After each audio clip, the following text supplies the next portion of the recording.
Welcome to Adventures in Lollygagging. We're back today. We're playing more Call of Cthulhu. We are beginning the end of our Eternalized campaign. We don't have many episodes left. We are reviewing our guesses. Right now, Maitreyi is looking pretty good, sitting at 76. This is episode 71. I think 88 is the next closest with Ashley. That might be too far away. We'll see. Did you ever find what Long and I had, Melissa? No, I did not find that. Okay. I had whatever number we finish on. Okay. Without any evidence to the contrary. And Long had one more than me. So he tried to Price is Right me, but failed. 69. We're out of there. It's too late. We're so close. Almost had a TPK episode 69, 70. It was pretty close. So anyhow. Well, if we ended this session, back. Wouldn't Long win? Because we're doing Price is Right, closest without going That's over. fair. Long, do you try to sink the boat that you all are on now and kill everybody while at sea? Just starts drilling holes in the side. Yeah, which way we go, Donovan? Crash into an island. Down. We're going Just down. crash into it. This is great. Just start feeding everyone's body to your extra mouth. Just turn full dark side. Let's do that. All right. Well, but yeah, we're it's crazy. I was saying I was prepping a lot of the end stuff this morning. Man, I don't know how any of you are gonna survive. It's gonna be fun. So let's someone being communicated with through am I the only one who hears this? The telegram's coming through. No, I heard it. I hear it too, right? Is someone getting a telegram? Melissa's getting a telegram. Wait, I'm not supposed to. What's going on? What's happening? I have no idea. She's translating. So my phone was ringing, which is on Do Not Disturb, but my watch is on the charger, which is on my desk on the other side of the monitor, and so I couldn't get to that to stop that from vibrating. I thought you were role playing the boat sinking and you SOSing, something like that. That was very good. Okay. I was going to say something, but I forget. So, okay, let's dive in. We have some business that we need to take care of in the beginning here. And then we're going to have a little bit of a time jump. And then we're going to kind of have some time to do some investigator downtime. And we'll see how it goes. If you're watching this, you notice that Maitreyi doesn't have a character. That's because we lost Carmelita last time. But we do have a character for her. But we'll wait. We'll show what that character is a little bit later. Because last time around, events in Malta, it was the finale of Malta, came to a very violent end. In Hospital Superbissima, if you all recall, you had split into two groups. It was supposed to be Marie and Carmelita were supposed to go and get Monty Jr. out of the hospital, while Will and Patrick were supposed to go to the warehouse with Donovan to get that spell needed to open the mountain that you can access the body of the liar from beyond. Things went very poorly at the hospital, unfortunately. And in addition to Marie falling, trying to jump from one building to the next, Carmelita tried to do a solo mission to get inside the private ward with Marie being taken care of and got overwhelmed by some hospital staff who thought she was trying to kidnap a child. There was a bit of a scuffle. That scuffle extended into the stairwell. And during that fight, she fell down some stairs and effectively broke her neck and died, unfortunately. Then over in the warehouse, everything was going actually okay until a group of guards that seemed to be loyal to Diana Haunt showed up, and there was a firefight down in those tunnels beneath the warehouse. The three of you, Will, Patrick, and Montgomery Donovan, you prevailed. You got a couple of shots in. So a few got a little hurt, but ultimately you survived. And you made it out. You got over to the hospital, and over there, things were kind of crazy. First, Marie, you woke up because you had some kind of surgery following your fall. You were able to disguise yourself despite being kind of on some weird drugs and such. You got out, and you started looking for a way to rendezvous with everybody over at Donovan's yacht. Cops were swarming the hospital all over the place. There was rumors about crazy things that were going down. But the cops were, in fact, friendly to Montgomery Donovan, and they let Will, Patrick, and Donovan go upstairs to the private ward where Diana Hans, his number 2, basically, was waiting for you all. and there was a crazy gunfight in the middle of poor Montgomery Jr.'s hospital room that spilled out also into the hallway for the private ward. When all was said and done, you guys managed to kill Diana Hans. Back at the warehouse, you killed Victor Prescott. You killed a couple of her guards here in the hospital. Donovan took a couple bullets. You guys got hurt a bit too, and you managed to escape. You escaped. You got over to the yacht, the Elegance. You got on board. You found Marie wandering around, and all of you got on the yacht with the exception of Carmelita, and you left Malta. Unfortunately, back at the hospital, the bodies of Carmelita and Frank, who had died in the plane crash when you first arrived in Malta a couple days ago, both of those were left behind. So that's the events.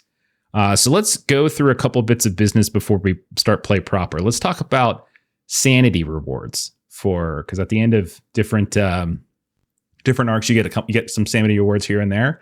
So you all, this is not you, unfortunately, Maitreyi, but the rest of you can take plus 1d8 for gaining Donovan's assistance in saving Montgomery Jr.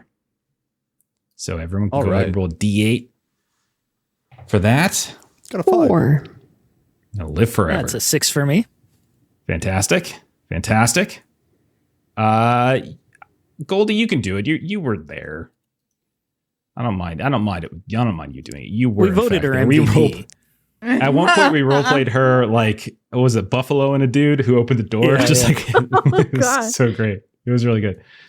Ashley would know that if she watched the episode. Clearly, she didn't. Thanks, Ashley. You're a great supporter. Hey. I'm kidding. You all get plus 1d6 for taking out Diana Hans in for taking out Victor Prescott. So to go ahead and take another 1d6 for that. Each? No, total. Plus so 2. 1d6. Still pretty good. 6. Oh boy. 1. That's fantastic. 2. Well, I mean, the 6 is fantastic. The 1, not very good. Okay. Yeah, I know what you're saying. That's the good news. Here's the bad news. You lose 1d6 for knowingly leaving another child, Alexi, across the hall in the private ward to be the subject of Dr. Salacio's weird cultish black magic experiments. So go ahead and I didn't know about him because Patrick never told us anything. I believe he did. Clearly told you guys. Yeah. I believe Long did not roleplay telling us, and that is good enough for me to make the argument. If we want to set the precedent that it only counts. So I'm never going to hand wave like, oh yeah, you guys would have probably talked about this. Be careful. I don't think you want to set that precedent right now in the final arc. We might really don't think you want to. Okay. No. I gained 1, lost 5. Thanks, Long, you bastard. Yeah, gain 2, lost 3. Okay. Oh no. And then as a happy new year, and because I love you guys, go ahead and take 2d10 luck on top of your normal luck for reaching Act 3 and for making making 2026 that kind of stuff. Because you're, as you guys should know.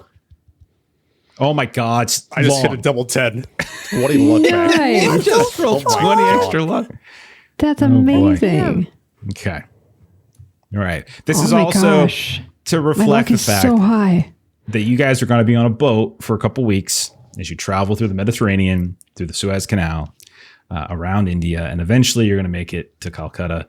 And that's a long time. And we're not role playing at all. And so likely you're going to be able to recuperate and hit various spots along the way, maybe even Djibouti, and go from there. Okay.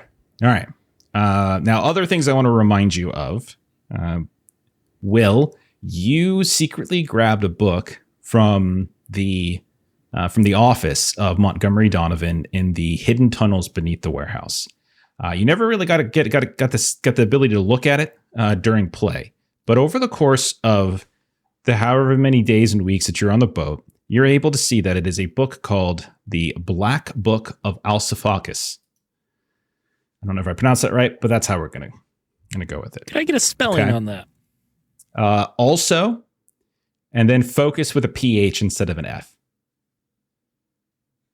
Also, focus, but it's a PH instead of an F. It's literally how it's spelled. Okay, but the Black Book of Esophagus. How do you spell that? Esophagus. ALSOPHOCUS. Also, so that focus. wasn't okay. I thought you were saying I got another book named Focus. Also, you got Focus. Okay. I put it as two different lines. When you look at it, I'll tell you that it is a relatively thin book, especially compared to some of the other ones that you've seen in your time with the group. It's like it's bound in this cracked black leather. It's stiff a bit. It's very aged. It's got a fairly greasy touch to it. Strangely enough, the cover doesn't actually have a title. It's not until you open it up that you see that there is this like pressed circular sigil that is kind of mimicked on the cover, but hard to see. And that's where you can kind of see some of the language itself as well. And you notice that it's in Greek. So it's actually written in Greek in very small handprint. And in addition to that, you notice that there are some loose pages that you found pressed inside of it, meaning they're not actually part of the book, but as if somebody might have been taking notes and sliding that inside. Or maybe somebody had been trying to learn from it, whatever it might be, or even translating it from Greek to English. It's kind of hard to say for sure since you don't know Greek, but you nonetheless see that. These, however, have been these pages that you see are in English, and they seem to reference two rituals. One of them is called Couriers of the Upper Air. And one seems to be some kind of recipe for a black draft of passage, or black draught of passages. So those are the two. That's what you have. You have this book in Greek, and you have some sort of notes on rituals with those titles. Okay. All right. And this is just I'm giving you the basic information, and then over the course of the next couple of weeks, you can tell me what you want to do with it, and then you might be able to get more information. Okay. The other thing that you and Patrick would get from Donovan is he had a specific little folder that he had grabbed, didn't give to you all until he got his son back. And so somewhere on board the Elegance, as you all are piloting it away from Malta, from the Great Harbor, he does, as he like collapses probably into the main room, which is very sparse, I should say. He will hand this folio over to you, and you'll see that there is a third ritual. This one's called a spell to open the sky. Okay. Got it. All right. Okay. So does anybody have any questions or business that we need to address? Any reminders that they need before we get into actual play here? I do actually. So do we now have 3 spells or 4? So, Will just found a ritual for something called the Couriers of the Upper Air. Right. And a recipe, sort of, for something called the Black Draught of Passage. Then he and Patrick recovered, as was part of your deal, a spell to open the sky. So that's 3 now. And then 3 of you actually were immediately taught a third spell that is supposed to summon or call an aspect of Golgoroth. Yeah. And so Will, Marie, and Patrick all have that knowledge. Dope. Okay. That's the one I was trying to remember. Because I know that came in Mexico rather than in here. Thank you. Okay. Yeah. Any other specifics that we wanted to address? Any other questions like that we want to get out of the way? Don't think so. Okay. So you all would know at this point in the campaign, you all have seen many signs pointing to a place called Mount Kailash. Okay. And you all would, without difficulty, be able to identify this on a map. It is a real mountain. And it's also a very bizarre mountain. There's some cool stories about it if you want to look it up. But you would know whereabouts that is. And you would be able to track some kind of path there. Now, you don't have access to your plane anymore. So I'm going to, I was sort of throwing these ideas out there, and are you trying to keep the boat as a means of travel? It's not as fast as a plane, but it's a pretty good one. It's a very big, very expensive yacht. I I would say so, especially if we can get Winston Rogers to finance a crew for it. Okay. All right. So what we'll say then is that over the next few weeks, as you escape Malta and you find some kind of other stops, probably Alexandria would probably be a pretty good one, where you're able to fuel up, you're able to effect repairs. You might even be able to wait a little bit and have, send some messages and get some medical care. And then you can kind of continue onward through like Port Said, maybe even through like at one point I flirted with the idea of maybe even going to Djibouti again. But eventually you can kind of push through. So what we're going to say then is that time's going to pass, more or less. So we're going to say black screen, and we're going to say like the last thing we see is like the elegance, like the engine is warming up, and we see it kind of just moving across on various seas, the Mediterranean seas, Suez Canal, all that sort of thing. And we kind of see a little note, maybe 4 weeks later, something like that. And when we open up, we see that we are no longer out on the water, but instead we see a city that's kind of spread out beneath a very pale winter sun. And it's kind of pressed tight against this like slow brown curve of a river that you all, over the course of your first few days within Calcutta, which is where we're at, would know it as the Hooghly River. We can see all sorts of like steamers and barges. They're crowding the water. We can see wakes are kind of tangling up here and there. There's like jute bales, cranes, wharves, all kind of blackened by coal smoke.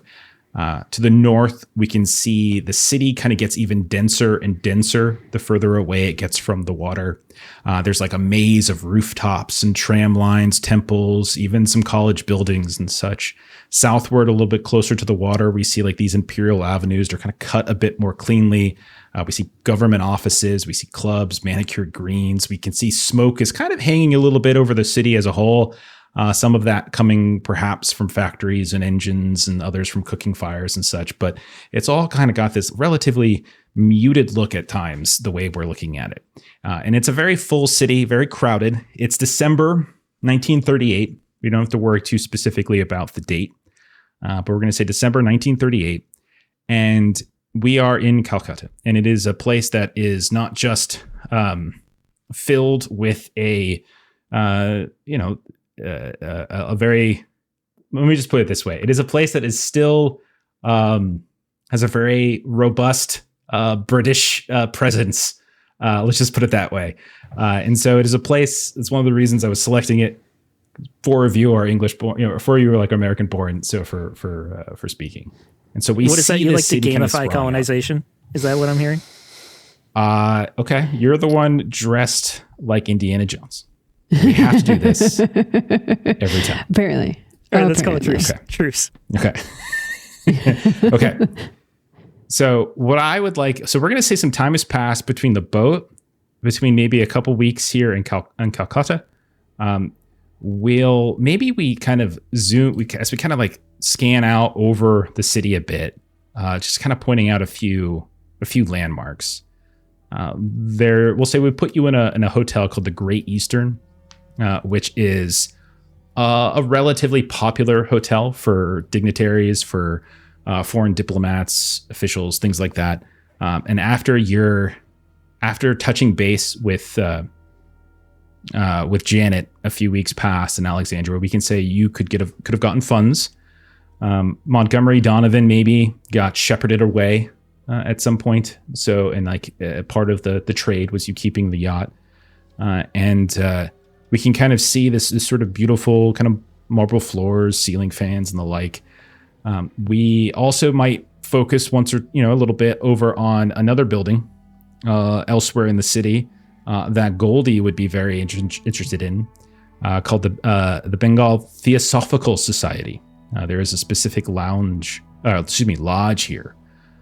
And it's probably a place that you would maybe not know personally, Goldie. That's up to you. I don't know whether you've traveled here in the past, but it's probably a place that would be, you would be aware of it and you would be welcome there, considering your past. There's also College Street, various universities, booksellers of both the mundane and perhaps occult variety, places to do research, places to sort of bump elbows with scholarly folk, in addition to the lodge itself. And then there is a very quality hospital in the name of the Presidency General that you could maybe find Marie there at some point, getting checked up a little bit on her broken leg and her busted back, all that kind of stuff.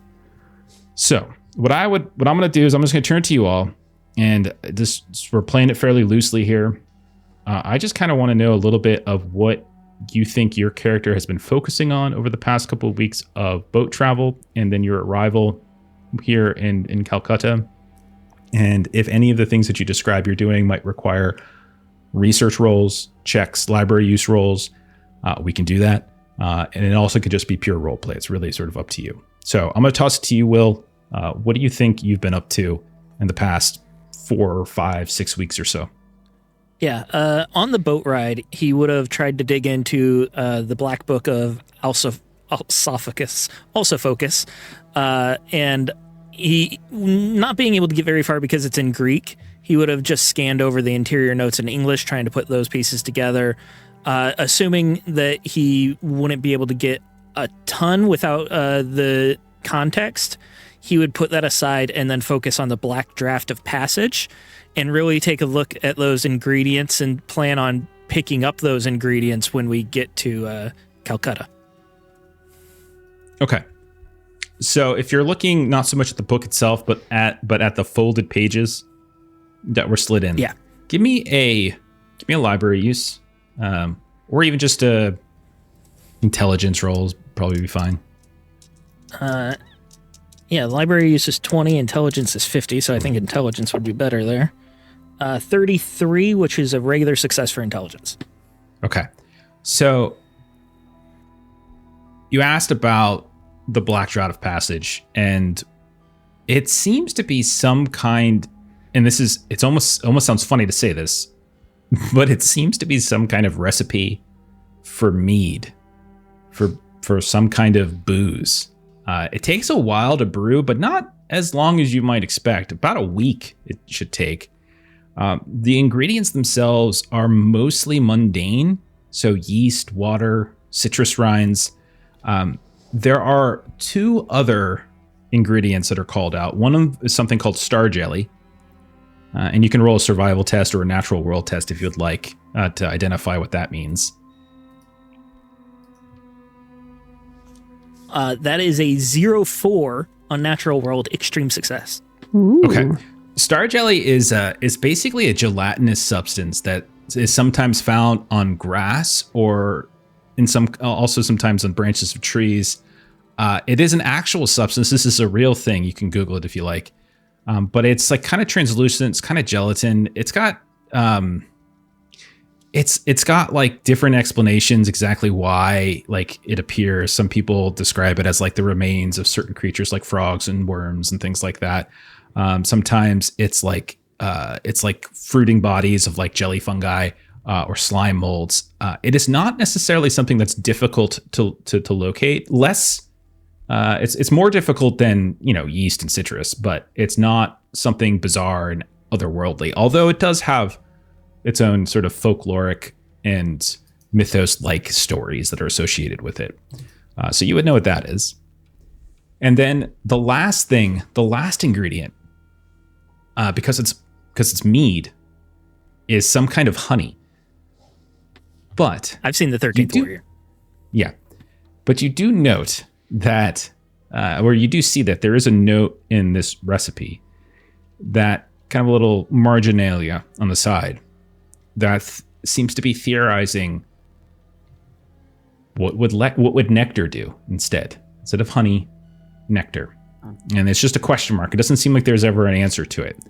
Now, in addition to the ingredients, there is a far more ritualistic and robust process, some kind of weird meditation that goes on during the brewing process. It's not a fix it and forget it kind of recipe, but rather it's something that you engage in so as to, quote, prepare a traveler for the void.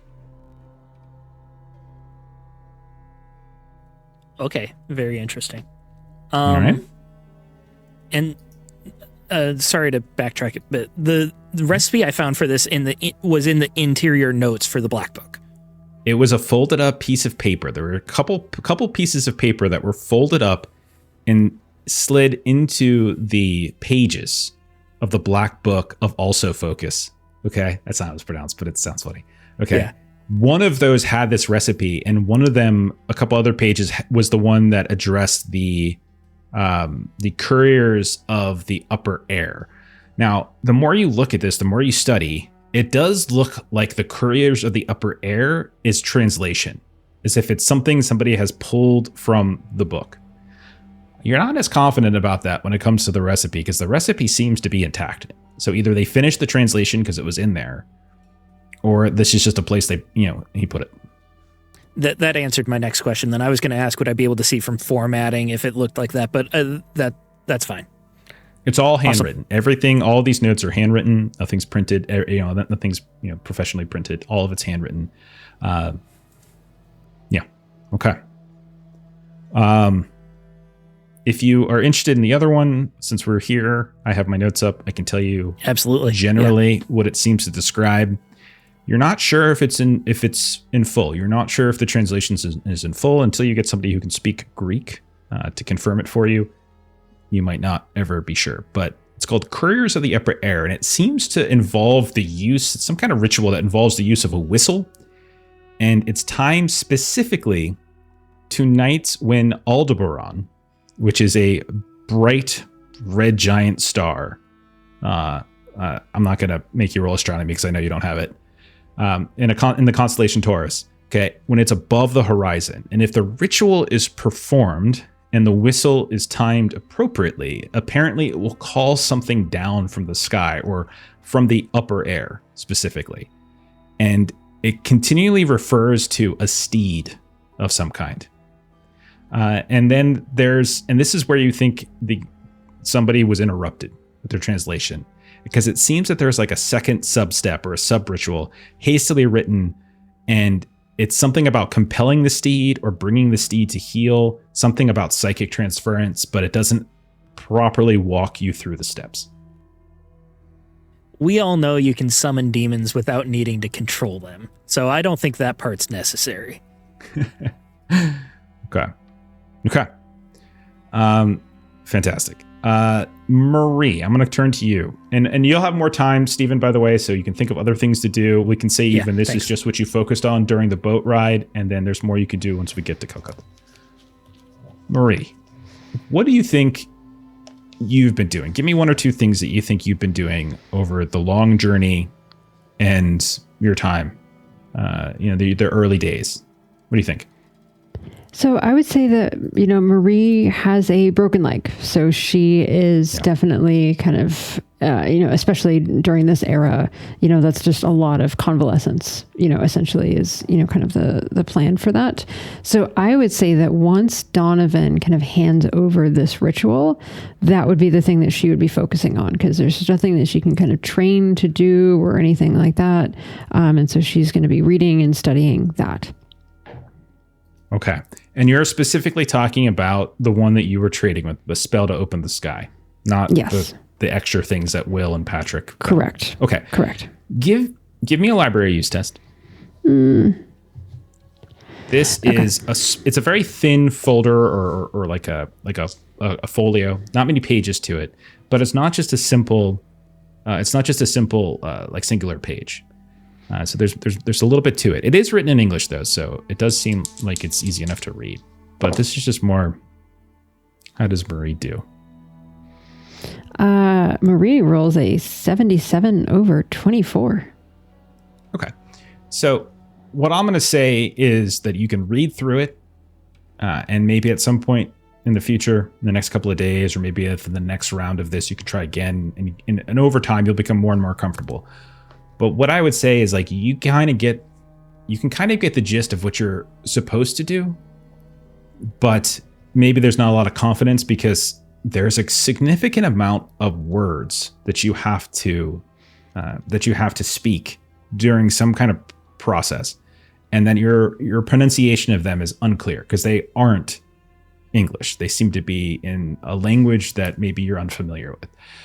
But from what you seem to be able to glean is that it can make the spell promises, if you're to believe Donovan or whoever it is that pieced this together for him, that it can make the moon appear full or dark, waxing or waning, and it can even reveal change stars regardless of weather. It has the ability to literally control the appearance of the sky in some fashion. So the change is not like global. It's not something that everyone across the world, you're not actually changing the heavens, but it's almost like some kind of illusory effect. And it's the radius is maybe more like a mile or two or so of wherever it's happening. But it does require like a significant series of chanting. It requires the person performing the ritual to be stationary and for the entirety of that time. And it's not the type of thing that you can then cast like while you're moving in a car or on a boat or anything like that. You have to actually be very stationary. But that is what you would be able to glean from it.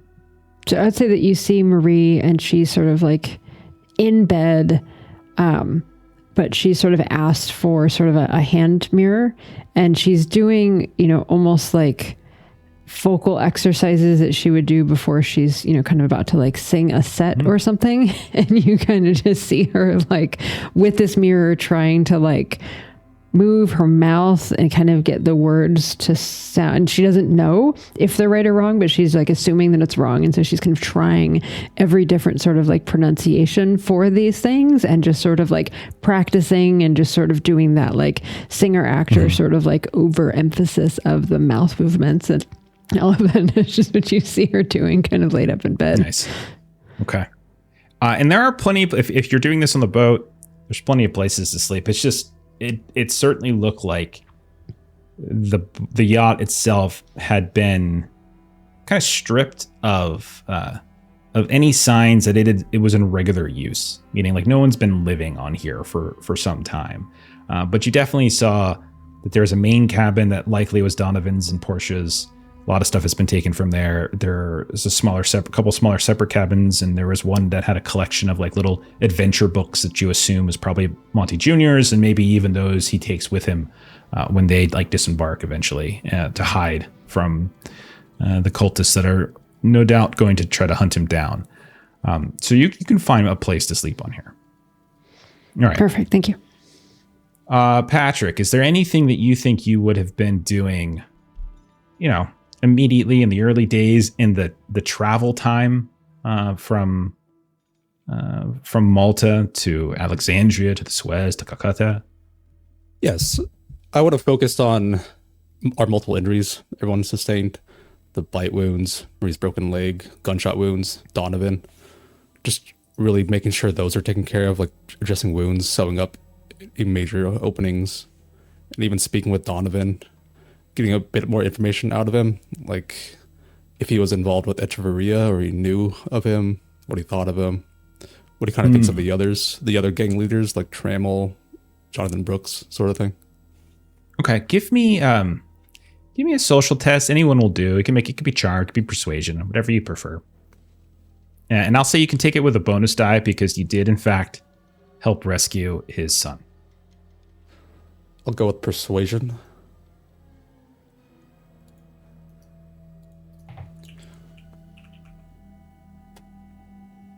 What is that? A 44? I failed.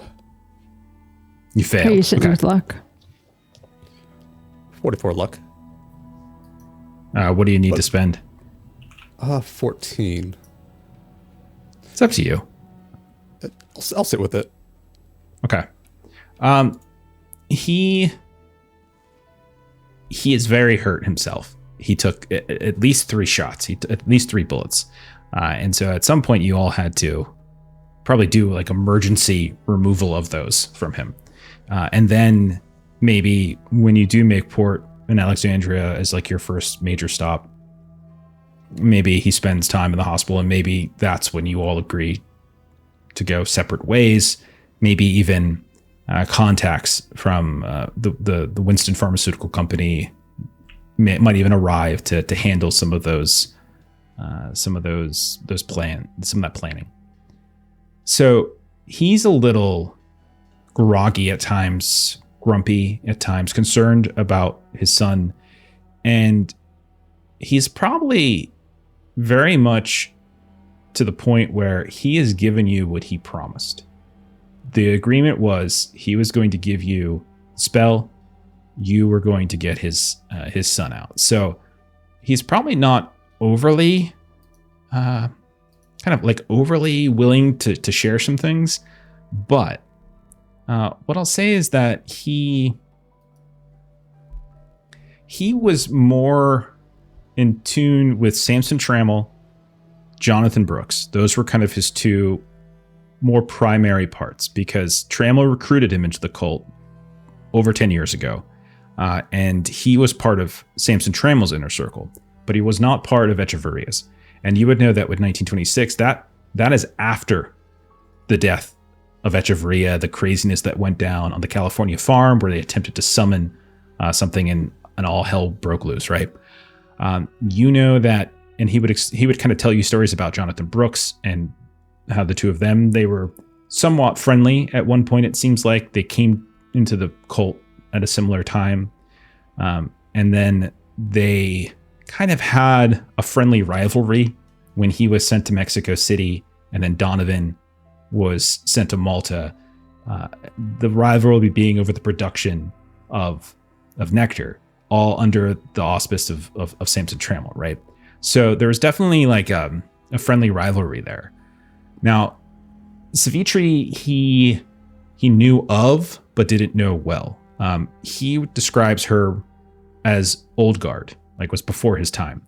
And that she actually probably knew Echeveria, not him. And that he didn't really know a whole lot about her operation. Her operation was cloaked in a lot more secrecy. He knew that especially over the last few years, Brooks had got obsessed with something else, this whole music thing and something in the jungles of Mexico.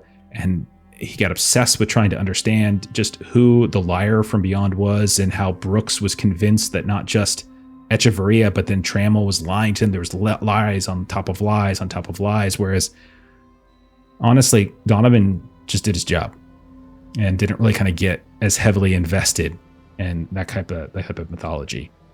So I think those are the other, that's probably all he would really tell you.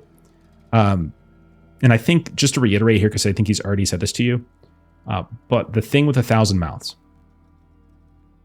Trammell specifically told him that it dwells on Earth. Like there is somewhere the physical body, the thing with 1,000 mouths, it dwells on Earth, and it's a far off mountain, and it's accessible only during a very specific astronomical time, some kind of a moonless night, basically. And so that's probably the most, but he's never really had any kind of desire to sort of take over for Samson. Most of this was just his gig. Like he was kind of like a playboy to a degree, and then things kind of went sideways once production started to fall off. This is where we part ways. And it's not a friendly separation, but it's more business-like. You did your end, he did his end.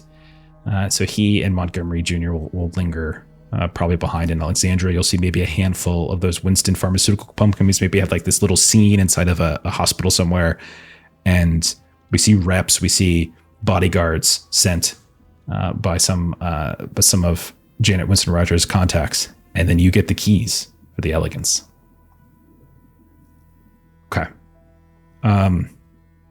Goldie, what about you?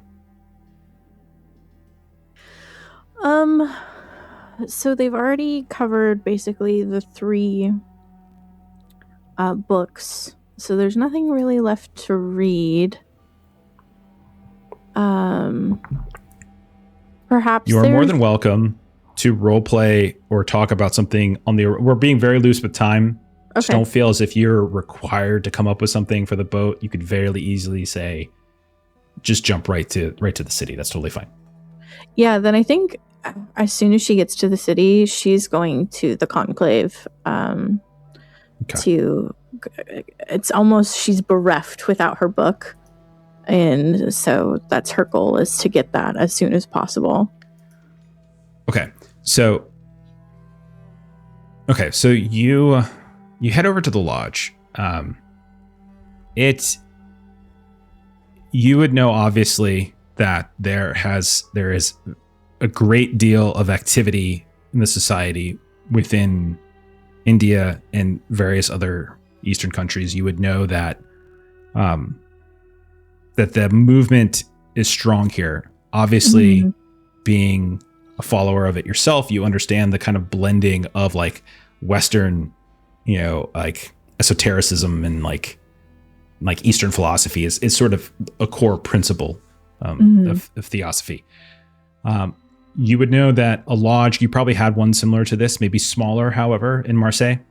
But there are libraries, salons, research centers, things like that. You would know, especially as you approach and converse with some of the people lingering here, other scholars, that it is watched a bit by various colonial British authorities, not necessarily for crimes of any kind, but they are somewhat unsettled by it, and so there is a little bit of that.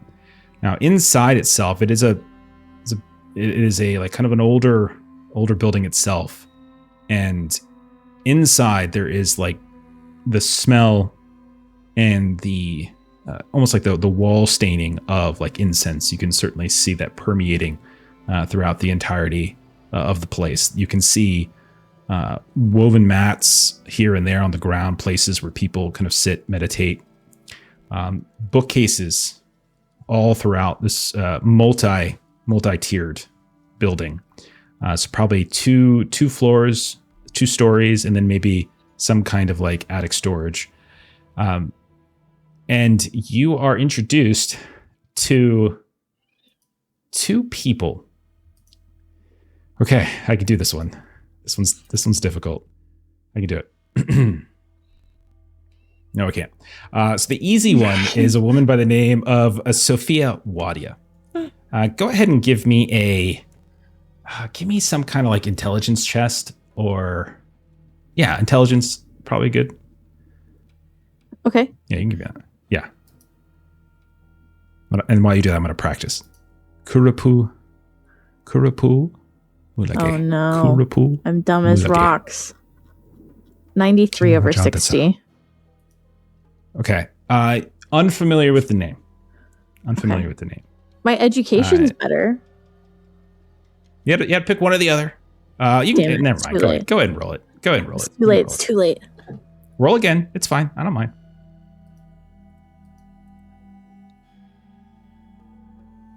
Just be another chance to practice. So bad. So it's meant to be a fail. You just were not meant to pass this particular check. This is not about Atlantis, and so Goldie just does not care. There are various people that come and go from the lodge every day, but it's not necessarily a place that is extraordinarily busy. So the people that come here work, discuss. So when we say salon, they sit, they discuss sometimes, and sometimes they just pull various books and tomes. One woman who is here that seems to be given a great deal of freedom to peruse the private library is Sophia Wadia, who is, you realize as you speak with her, is not a native Indian woman, but is in fact Colombian. And she seems to have come recently from Mumbai, where she had helped over the last few years establish a lodge there. And now here she is in Calcutta, and she is assisting as well. She doesn't seem to be social in the sense that like she's not like a someone who is going to sit and drink and talk silliness, but she seems very interested in studying and organizing, and kind of perusing the the library.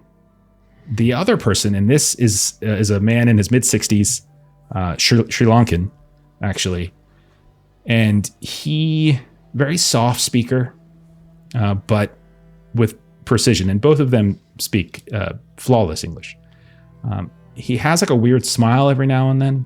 And almost like he's like smiling at nothing and you're not even really sure what it is. And the few times maybe you've seen him studying, working at a desk or working on a balcony somewhere, there's always this hesitation before he closes his books. He's always like, he goes to close it, but then opens it back up again and then maybe reads a few more pages before finally closing it. So, okay, here we go. I can do this. So he introduces himself as Kurupu Mulage Generaj Dasa. I'm not sure if I got all that, but that is what he refers to himself as. So Kurupu Mulage. And he seems to be the senior researcher, senior scholar, and is the one who you have to go through to gain access to some restricted texts.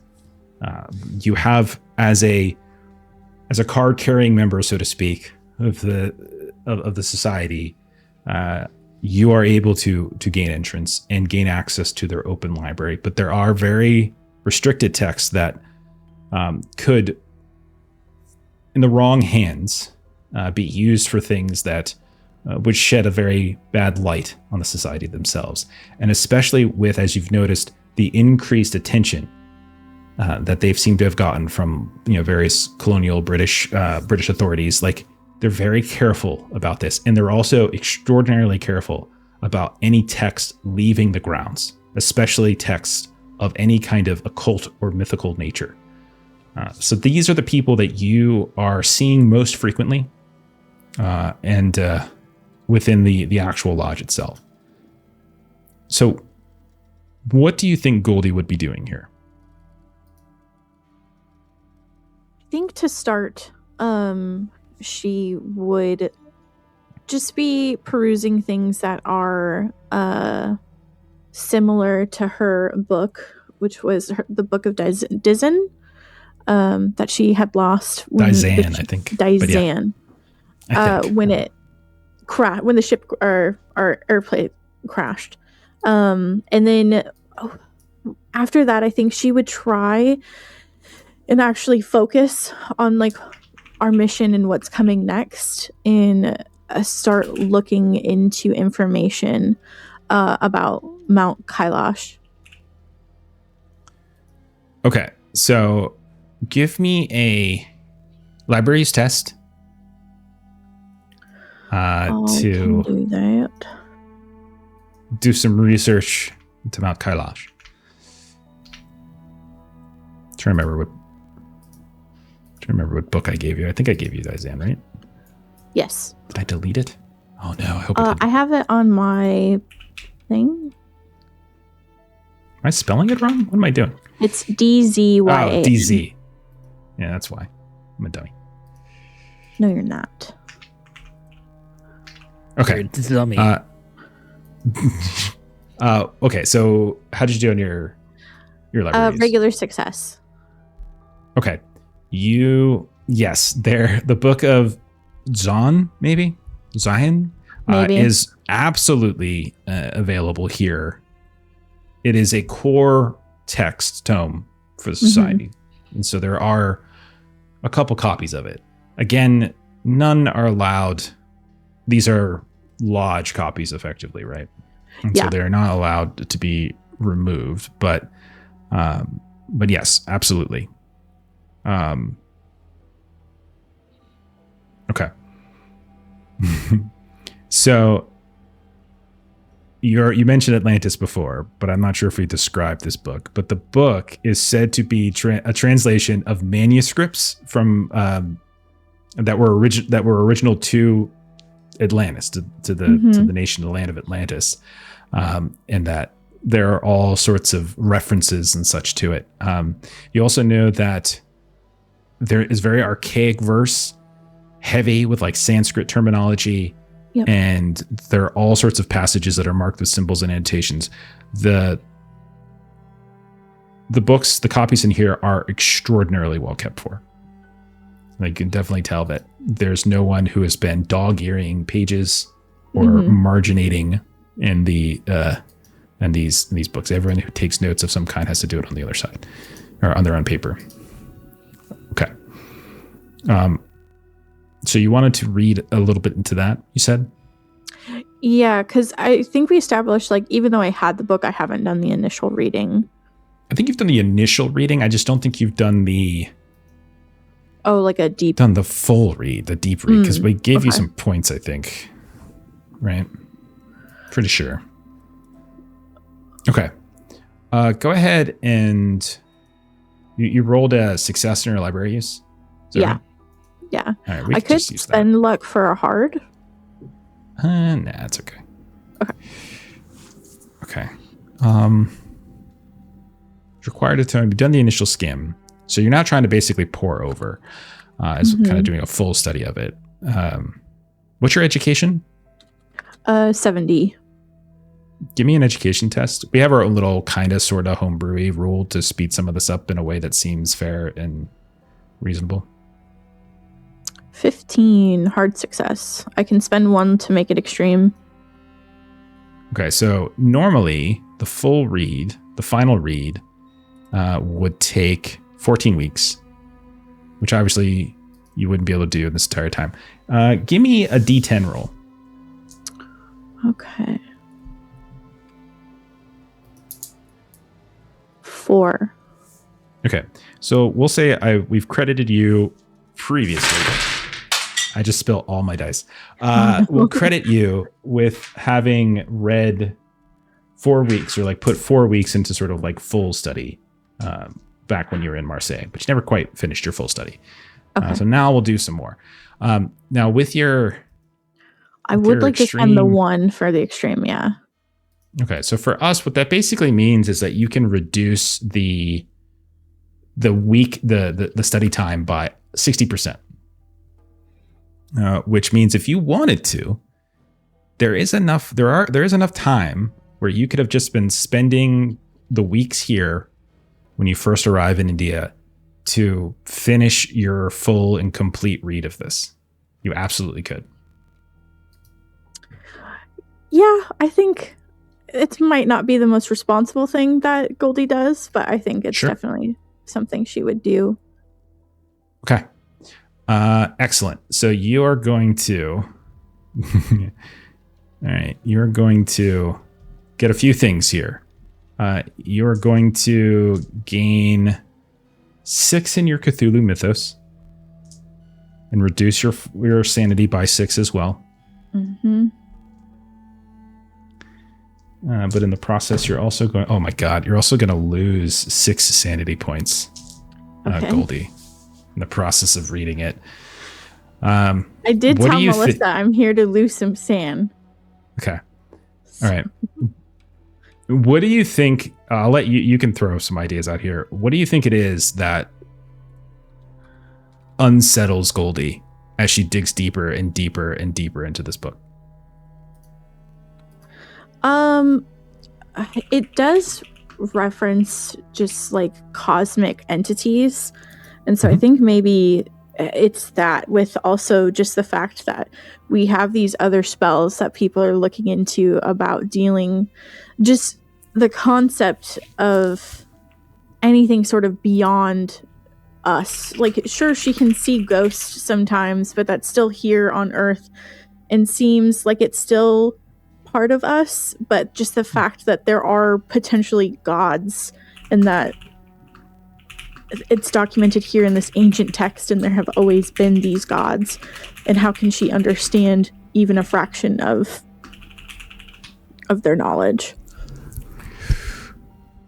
Okay, I would also suggest that maybe your first read, maybe one of the reasons why you didn't pick up on this in your first read is because the text often refers to, like, great masters and things, Mahatmas and such, and on first read, you take it as it is, as it's often described in the various, like, religions and cultures of the East here. But the further you've read, what you've now seen, maybe you're starting to see that, or maybe to some degree, there's like some kind of skepticism now about what those great masters really are. Like, are they truly Mahatmas, or are they something else pretending to be just to move us along as they wish us to? And so something about your recent experiences, the sudden, the sudden plane crash, these things going down within Malta, the text and information that you were able to glean from Cyrus Lanfear, your old friend, all of this maybe is kind of starting to rattle around and overlap with each other to a degree that causes you some significant distress. Okay. All right. The other thing that you wanted, and again, we're doing this over the course of a couple of weeks. Don't got to worry about a bout of madness. But if we were to sort of like narratively describe what that bout of madness would have been, because you did lose more than 5. Yeah. What do you think it would have been? Like, you can describe it. Like, what do you think happened? I think Goldie would have gone kind of on a bender of just staying as long as she can with these other folks that believe. So she kind of separates herself from the group a little bit. And she keeps in her head thinking that she's hearing something speak to her, and she's unsure if it's this entity or if it's a Mahatma that's reaching out to her to kind of further guide her, or she's unsure of what, but she's kind of gotten to the point of is this a ghost, or is this something? Has she learned something? Has she unlocked something by doing a pour over of this book and her greater calling? Kind of, just a sense of grandiosity that she hasn't earned. I might have led you astray. I might have said Mahatma when I meant something. Sorry, I might have led you astray. I might not have meant Mahatma, but there's another term. No, and I've forgotten Mahatma what it was. is a term in the book. At least that was what what's her face? Helena Blavatsky claims what led her to become sort of like the leader of the secret doctrine. Right. But I thought they were like, I thought that was a term for like a religious scholars. I was trying to remember something else. We'll fix it later. Okay. So you also wanted to learn about Mount Kailash? Okay.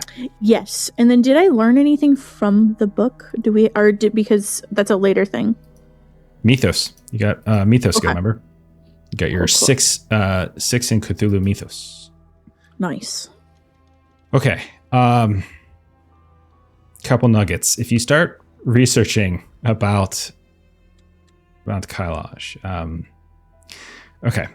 It is sacred to the 4 religions that are common in the region, but it is universally forbidden to climb. That is the first thing you would notice. So regardless of tradition, where we're talking Hinduism, Buddhism, Jainism, Burn, all of those universally agree that the mountain should not be touched, only circled. And it is sort of a pilgrimage in some ways. It's a very prized pilgrimage by people to travel there and like circumambulate it. But to actually climb the thing, which is what this party of yours that you're with now aims to do, is just forbidden. Give me a library use test and see if there's any other more specific details than that you might also collect from it. 51 regular. So across different religions, the 4 religions I mentioned, Hinduism suggests in some cases that it is like Shiva's dwelling, and that ascending it is like a cosmic violation. I apologize for oversimplifying, but that's essentially what it is. And in Buddhism, and in some cases Hinduism as well, it's sometimes considered like the earthly manifestation of Mount Meru, which is like a cosmic mountain, basically, that's like at the center of the universe, right? And this is sort of the physical earthly manifestation of it. And to climb it is to kind of sort of disrupt order, enlightenment. With Jainism, the mountain is said to be the site of the first liberation, the first Tirthankara's liberation, which basically it's basically enlightenment in a way. The idea of like the cycle of rebirth, and like it's referred to as like liberation, like the path to liberation. And so it's like an eternally sacred site because of this. And then the last one is Burn. I think that's how it's pronounced, which is sort of predates Buddhism. I think it's pre-Buddhist Tibetan. Correct me if I'm wrong, whoever wants to. And it focuses on like spirits, sacred landscapes, cosmic order and balance, and contrasts a little bit with Buddhism. But all four of them universally agree it should not be touched. Like, don't go there. And pilgrims from these various religions will go there and they will perform what's called the Kora, which is like that circumambulation around it. But they will never ascend it. Some don't even look at it, in fact. There are like suggestions that even like looking at it to a certain degree, but there's conflict on that. So that is what you would learn from it. It is, and there are no recorded summiting of the mountain. Like, no one has ever, on record, ever climbed that mountain. I think that's true to this day. There is a fascinating story. Maitreyi, you've heard this one, right? Of the Russian group, the Siberians, right? Yeah. That went up there. Yeah. So there's this story about a bunch of Siberians, I think in the 90s, that they were going to go do it. I didn't know that's where it was. Yeah. Okay. It's not in Siberia, but they were going to go, it's in Tibet. And they were going to go climb it, and they started to, but then they stopped because things were going weird. They were like aging and stuff, and they weren't feeling well. And so they left. And these guys were like young. They were in their 30s or something like that. And then supposedly within a year or so, they all died. And they all died kind of like of old age. So something like that. Yeah, Mount Kailash is a really big deal in mythology, and I'm so happy you mentioned all the religions, because like tried. Did my best. It is a very significant piece of mythology in that part of the world. There are people who theorize that it is not in fact a mountain, but that it is in fact the slopes of it are so perfect in some ways that it is in fact a massive pyramid of some kind or a structure. So yeah. Kailash also is one of the big parts of Hinduism is that it's a polytheistic religion, first of all, and each of the gods and demigods even have like avatars or like elements of themselves that will show up on Earth. One of the avatars of the god of chaos and entropy is called Kailash. And that is, if you believe this kind of a thing, it's related to him. And of course, you were like Americans who were like, we're going to go climb that thing. You have belief systems. Our desire for adventure is more important. So there's lots of other things it's too. Not just any god. It's one of like the main three like triumvirate gods. There's the creator, the sustainer, and the destroyer. This is an avatar of the destroyer. So the Demon King, Ravana, I think. Ravana, right? Ravana, thank you. It attempted to lift the mountain as well, like literally lift the mountain up. Yeah. It's sort of a core. Turn the seas. To turn the seas. kind of fell down a hole. Get demons out of and like get like an army of demons that he could lift it up, control. Yeah, exactly. So he wanted to turn the seas using the mountain. So that's so the mountain is significant in mythology, yeah. And Jeff, I'm just so like happy to hear you talk about it. I'm trying. Will's gonna climb it. So, God damn it. The other thing you would know, Goldie. I made sure that my hindrance was to do things that I'm told not to. Goldie, you would also know that there is next to no chance that you would ever be able to hire somebody to take you up there. Like, it is not the type of thing. And not only that, but if you did, if you tried to, if you even just sort of got the word out there and asked locals in the area, you would be reported. Like, it's the type of thing that is so beyond the pale that it's not like someone's just like, no, you shouldn't do that. Like, you shouldn't do that. And then they chase you down and ensure that you don't. We won't let you do that. Yeah. So that's where you're going. Okay. And you guys got to go all the way up it to be able to perform the various rituals that you need to perform. We have to do it from the top. Yeah. Summit. That's where the crack flexes open. Yikes. Okay. All right. Okay. So that was a nice round. A moonless night. Not even anything. You have a spell to cast the spell too. So you have a lot of stuff. It's just a question of, how do you do it? So we can go on a full moon so we have light to get up there and then cast a spell. So then it's a moonless night. Did I also forget to mention that you're going essentially into the Himalayas? No. Where it's cold as hell. It's very high and very lethal as well, without a proper contingent of guides to go along with. Right. Because they won't go. Yeah. But we can just hire a guide, right? Like I said, we could end pretty quickly. Will is so obtuse. It's so good. All right. So let's do another round here of things that you all have been doing. Again, it could be on the boat. It could be on a stop along between Malta and Calcutta. It could be in Calcutta itself. I'm fine with any of it. So, Will, what are some other things that you think you've been up to? You have plenty of resources. It's a big city with lots of resources, and it's the kind of, there's a huge educated populace, the sort of the College Street university areas. There's tons of places that you could go to potentially gain some information. And through your hotel, you do have the means to communicate back with Harkham and your various people there.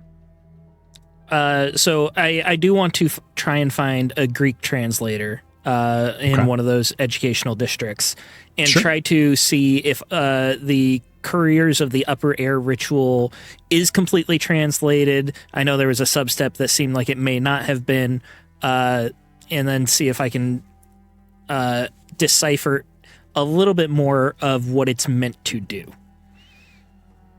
And of course I would go about this from a oh, this is interesting mythology that I'm curious in, not like, hey, how do I cast this spell? Okay. All right, you give me so I'll give you a choice. You're trying to solicit some kind of assistance with something that could be deemed ridiculous by some, potentially worrisome by others. And then you also need to actually find people who have the ability to do it. So if you were to describe how you go about trying to acquire such a contact, what would you try to do? Are you trying to charm your way, bribe your way? What do you think? Yes, I would like to concoct a story about how I am the son of a wealthy man in America, and I am just on a extended gap year that's been lasting for about 5-10 years now. And I just came across this book, and I just want to hire someone to translate it, and try to fast talk my way into it, essentially. You're doing the pre part of eat bread waffle. Yes. Okay, you could do a fast talk. The danger with fast talk is that fast talk is not supposed to be a long term skill, and this is probably going to be something that takes a little longer. But yeah, give it a go. I mean, I don't care if they like me in a week, is what I'm saying. They won't like you in 5 minutes. No concern about that. That's a 92 over 70.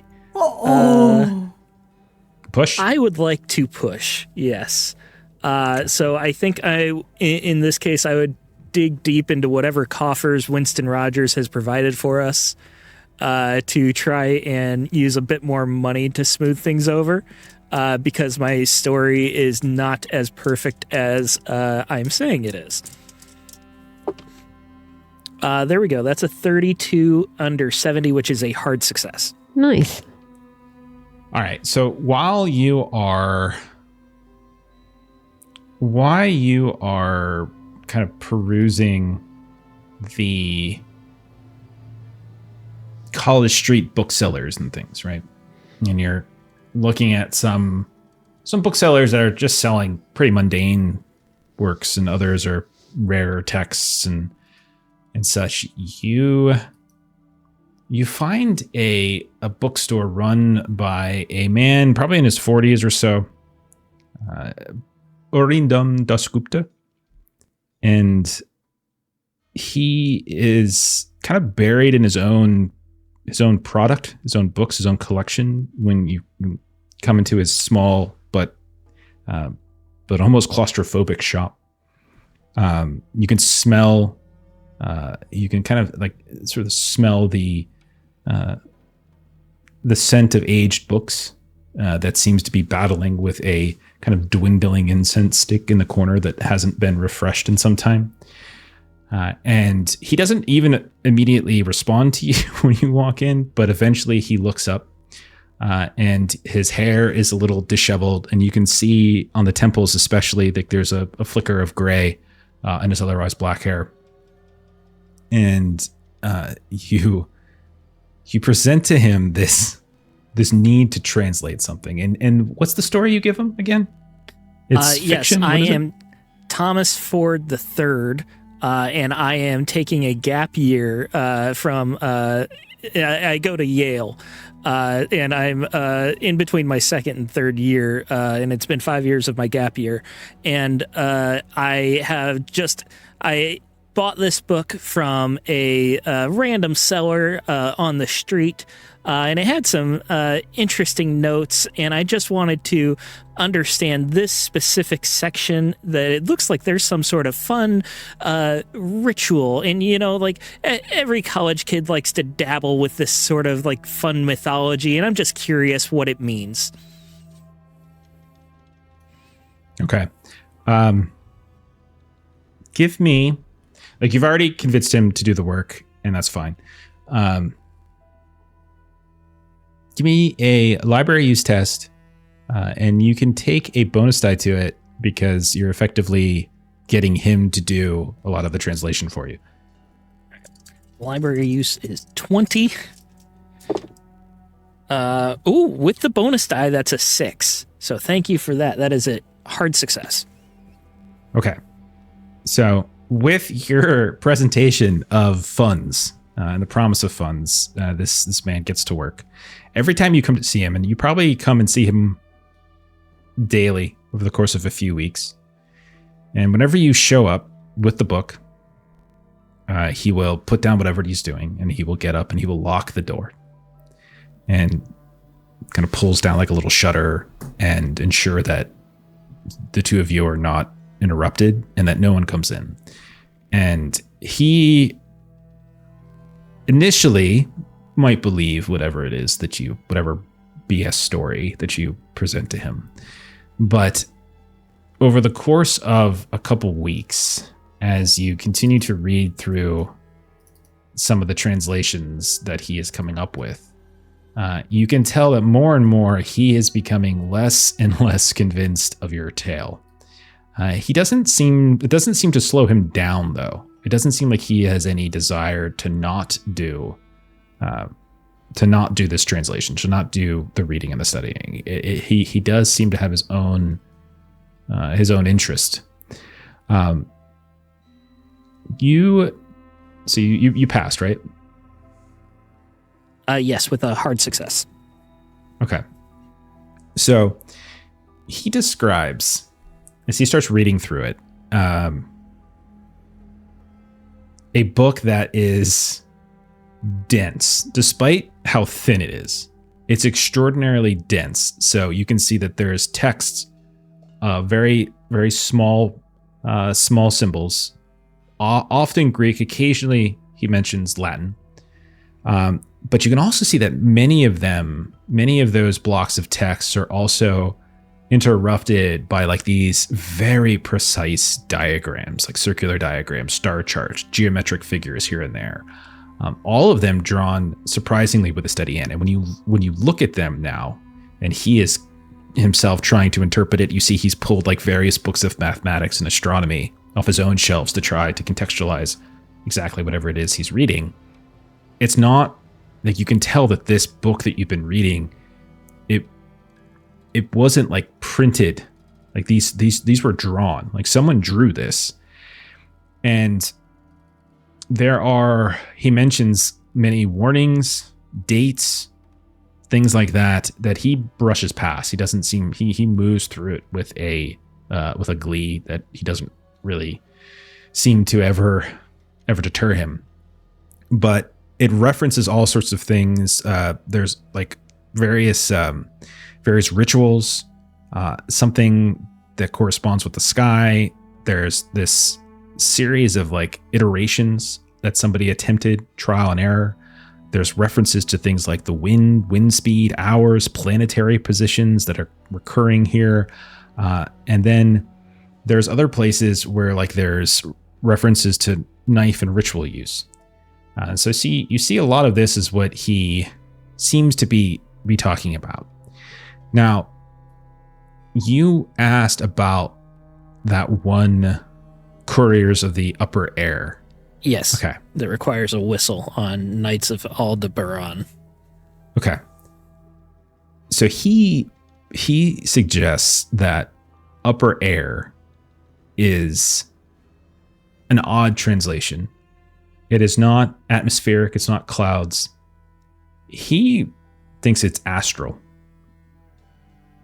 Space. Something like that. And he presents as evidence of this some of the diagrams that I've referred to here and there. And not only that, but whatever is being summoned, it's some sort of creature of the astral or creature of space.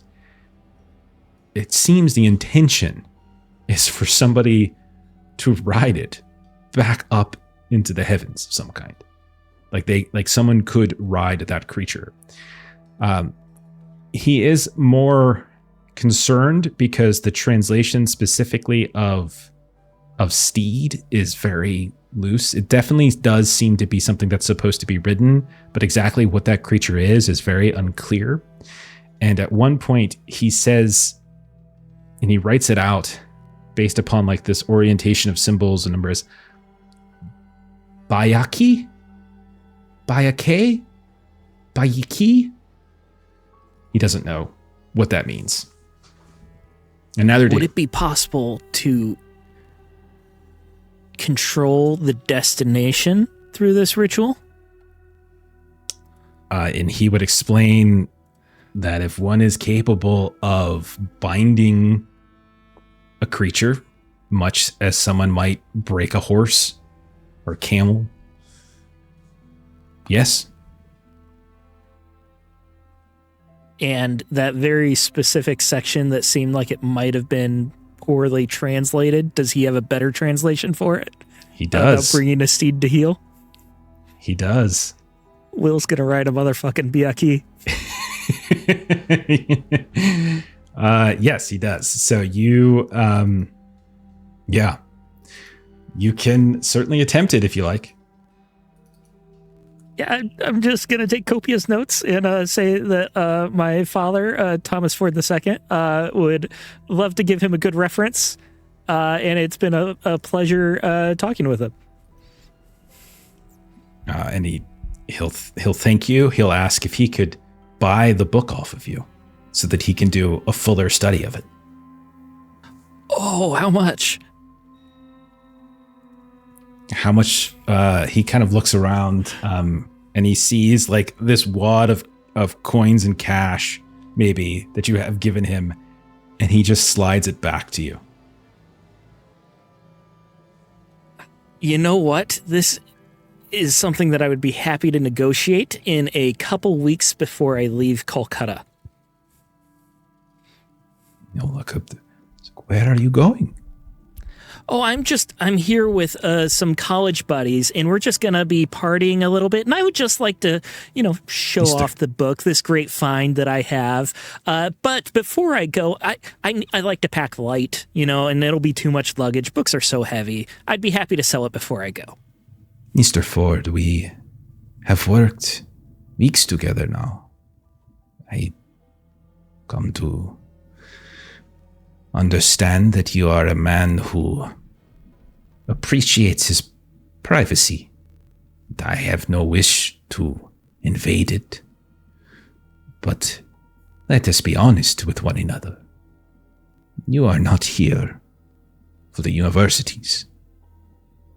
You are here for other reasons, and they are yours to keep as you see fit. And I will not ask you them.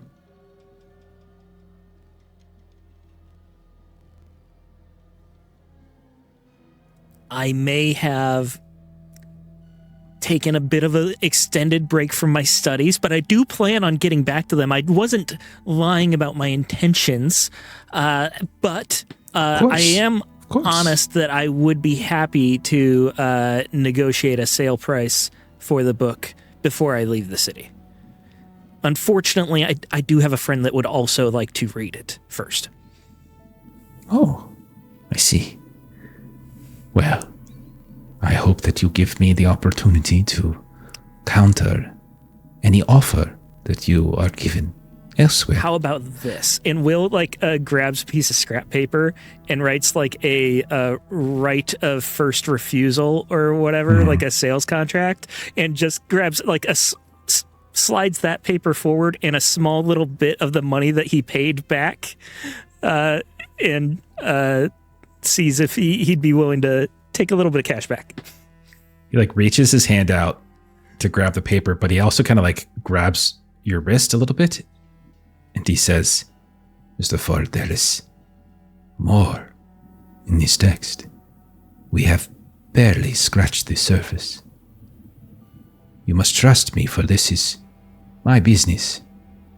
But one reading is not sufficient. There is more here to learn. There is a genius mind who composed this text, perhaps 2, 3 minds. I, of course, don't believe that there is truly the ability to summon a creature from the heavens. Of course not. No, of course not. Blasphemy. But there is something about this book.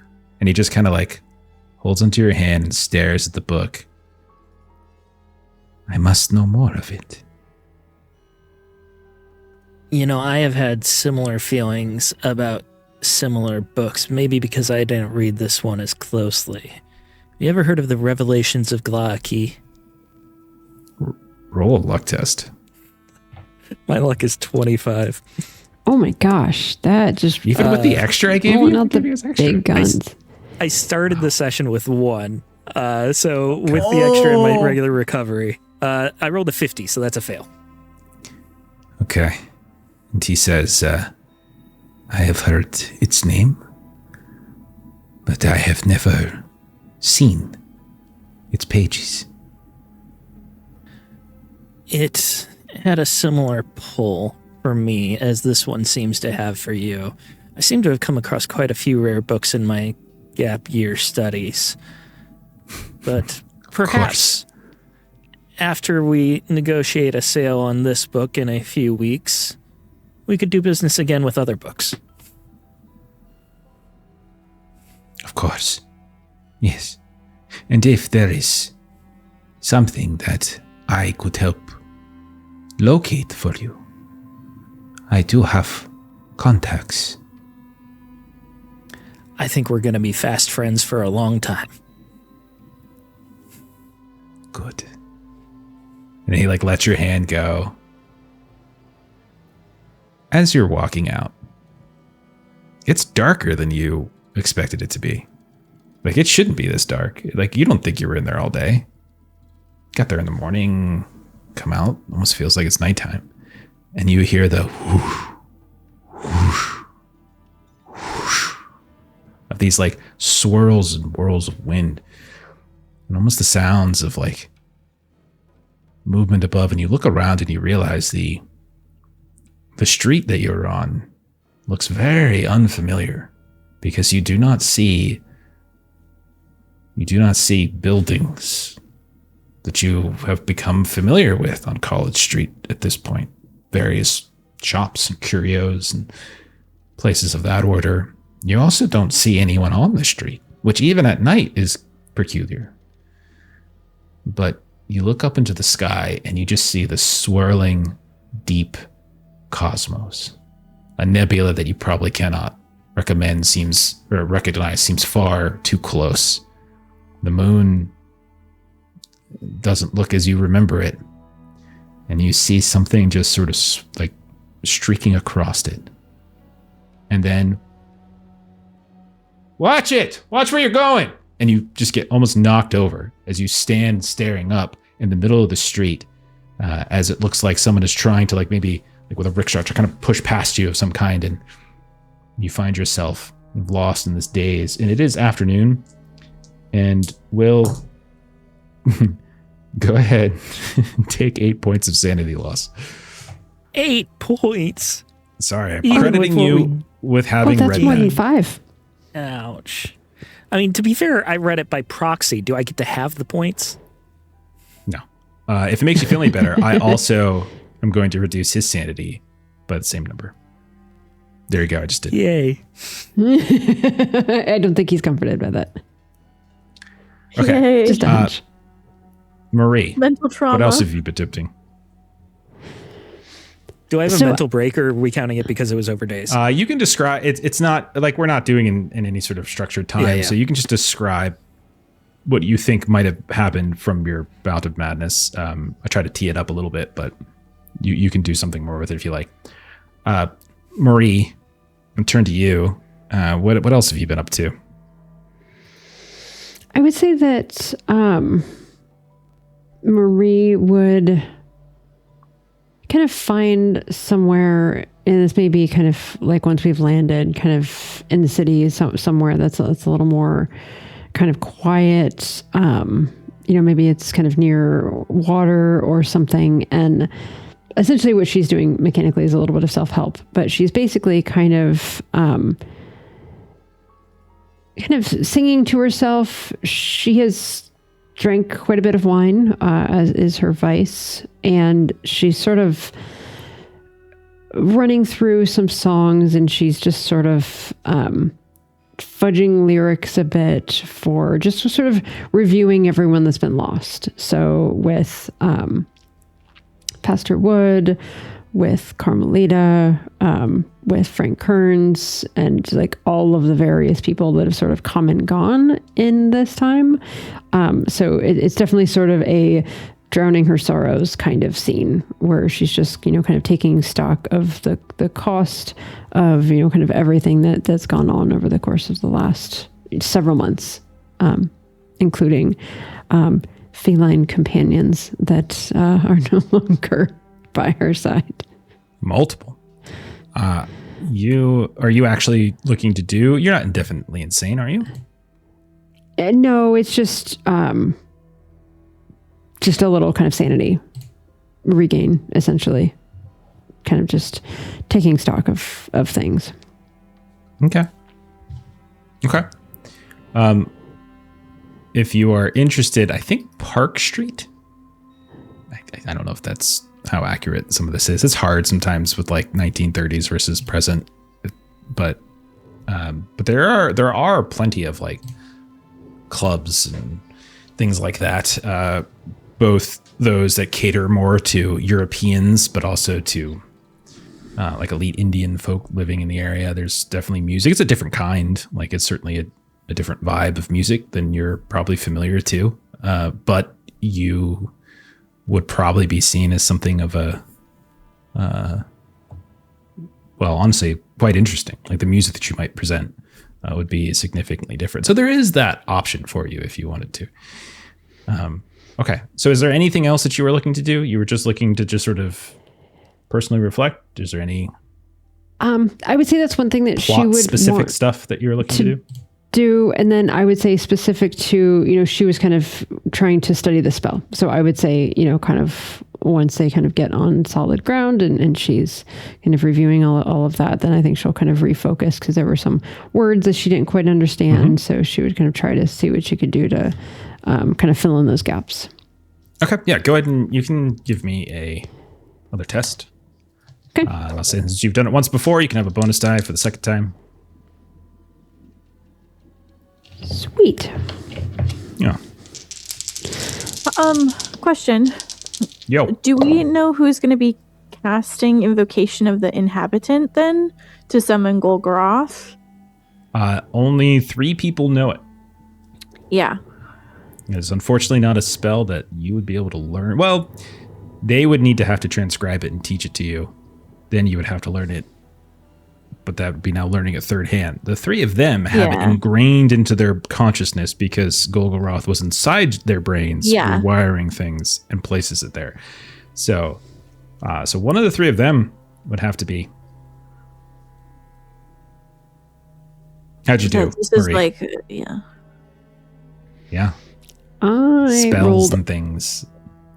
Amazing. I rolled a 2 under 24. So that is an extreme success. Okay. I will say then safely, you feel much more confident after putting some time in, maybe even as you're drinking tea of some kind, some chai or whatever. You are overheard, perhaps, sounding certain words out that maybe somebody passing by just happens to know, like calls out this or calls out that, and this just random passerby, this person of great fortune, great timing, just helps you work through and sound out various words of a language that you are unfamiliar with. And then at a certain point, when you turn to thank them or buy them a tea or pastry of some kind, you look up and they are no longer there. You seem to have moved forward, disappeared, left the establishment. Okay. And Marie feels good about having something to contribute in our next steps. Marie, you feel as though you have the ability to control the sky. As far as you know, this one is not gated to a specific locale. But again, it only impacts a certain radius. So theoretically, Marie, what I'm saying is if you wanted to test it out, you could test it out within a small quadrant of Calcutta, if you like. I will warn you, Jeff will warn you, and everybody who's learning spells, there's a cost to casting spells. Sometimes multiple costs. Like literally, statistically, mechanically, there's a cost to it. So just so you guys know. Do it in the hotel room. So it could be SAN, sometimes it's HP, sometimes it's MP, sometimes it's POW. It could be a lot of different things. I would say that Marie is a performer, believes in rehearsal. So I absolutely think that once she thinks she's kind of got this, then she is going to want to find a spot where she can't be overheard and attempt this. Do you want to do this in the city? It's going to be something that's observable within a mile or so? I would prefer not. So it would definitely be trying to find someone who's willing to sort of drive her to a middle of nowhere place. You're going to find a random person to drive you to the middle of nowhere.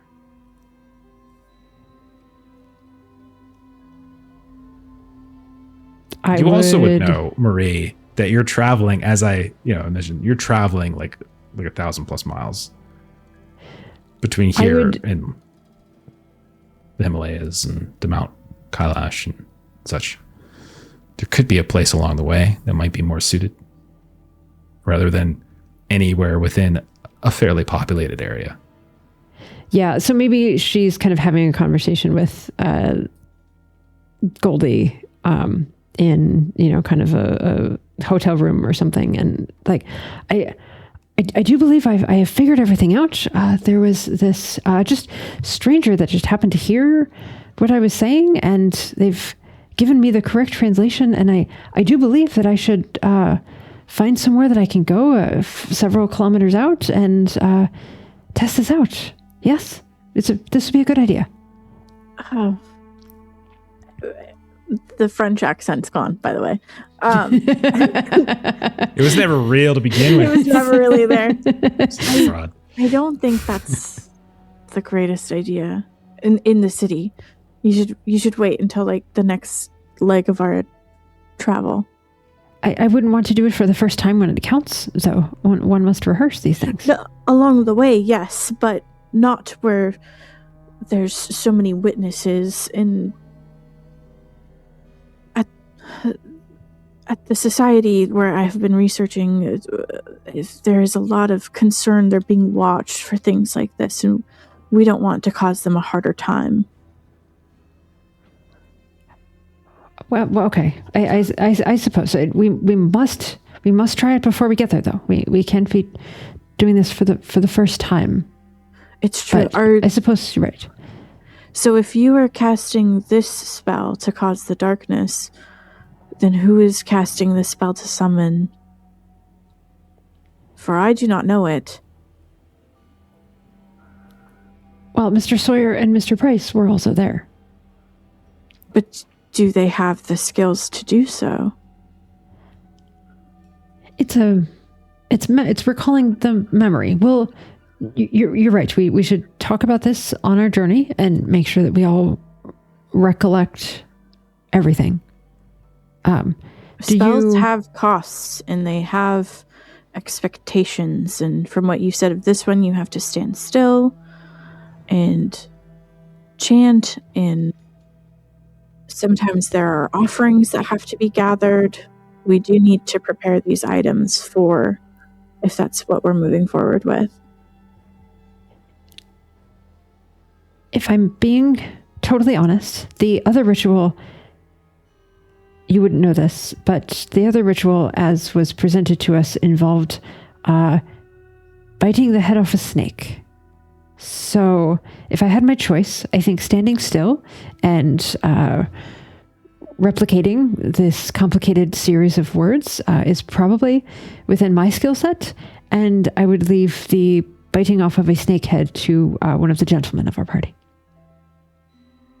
I see. Or, all for women's rights and all, I suppose we could teach it to you if you are of the snake head biting off sort.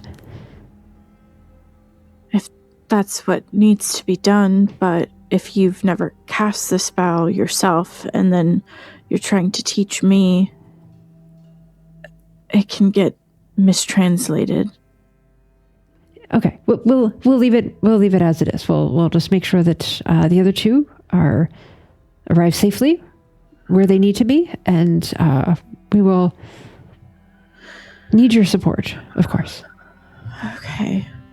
Yeah, I'll see if I can find any more spells that would assist.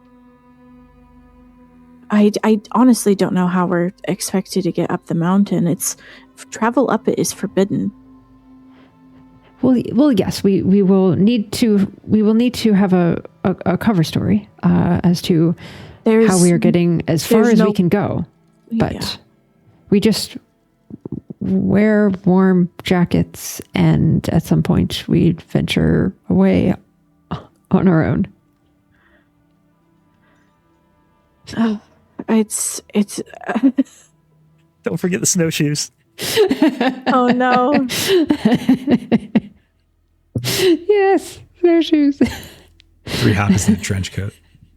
It's an impossible to climb mountain, but if we wear warm jackets, we'll be okay. It'll be great.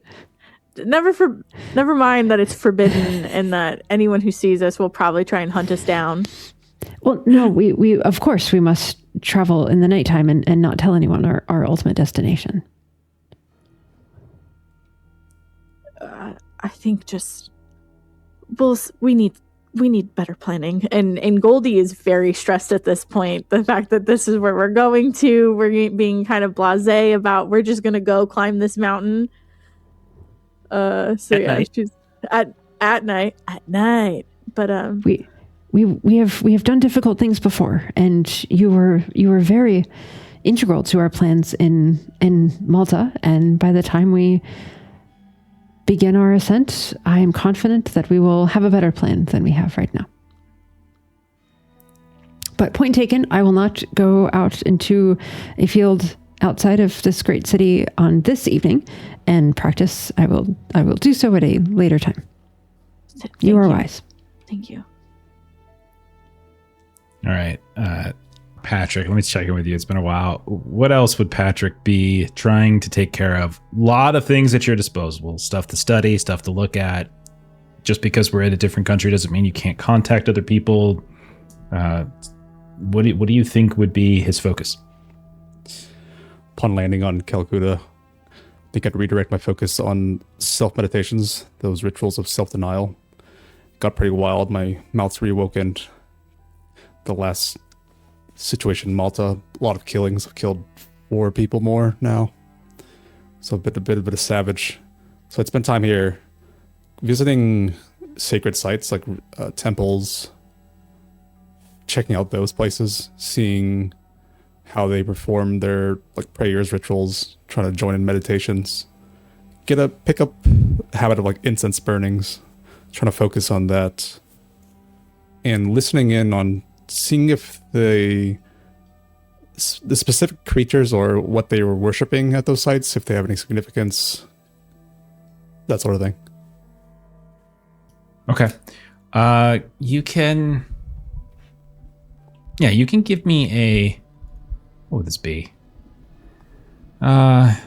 History, maybe? Yeah, you can give me like a history or something, maybe. Okay. I have a 19 in history. 72 is a fail. Okay. There are plenty of places to go.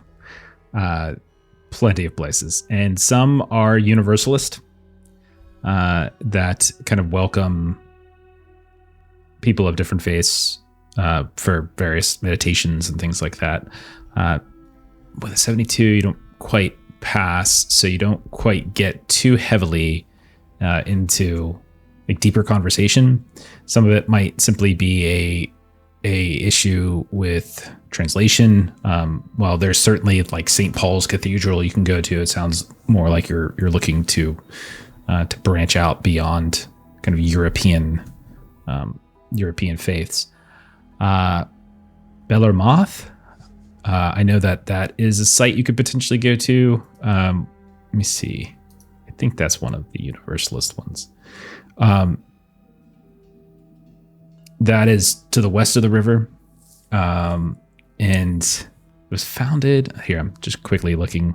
I have so many notes. It's ridiculous. I'm sorry. This is affiliated with Ramakrishna's. So it's probably a place that would be somewhat welcoming to you. How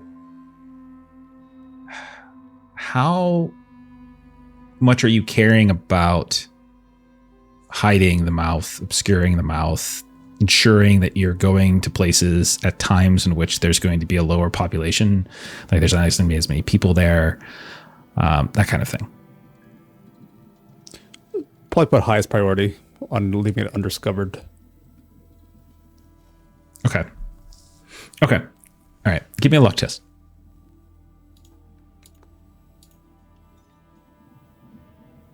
'87 is a fail. Okay.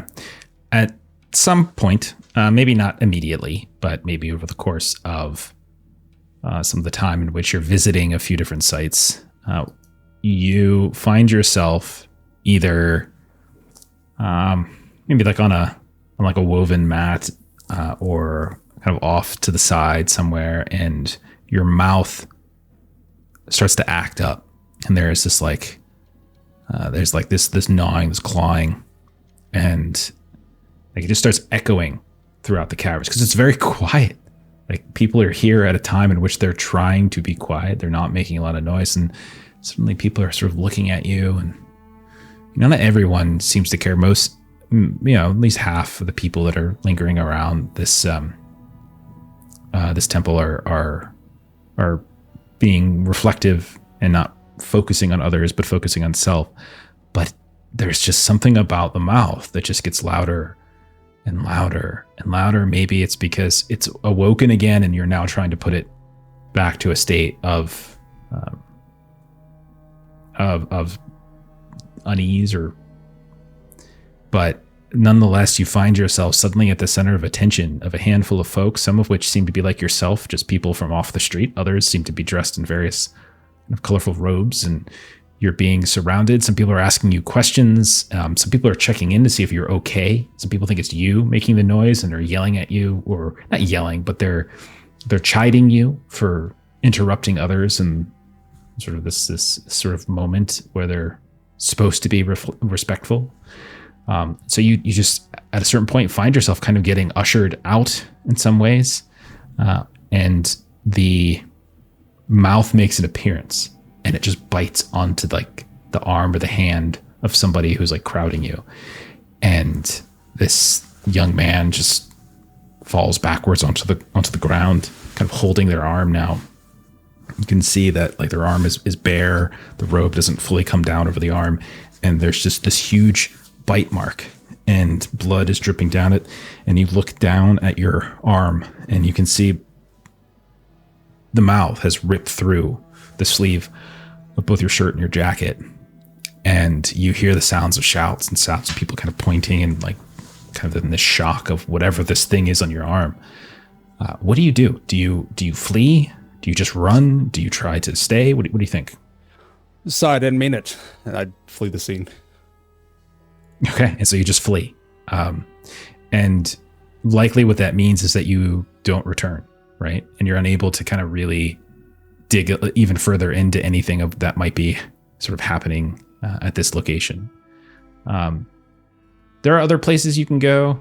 I'm trying to look at a few others that are more open. There's a let's see. There is a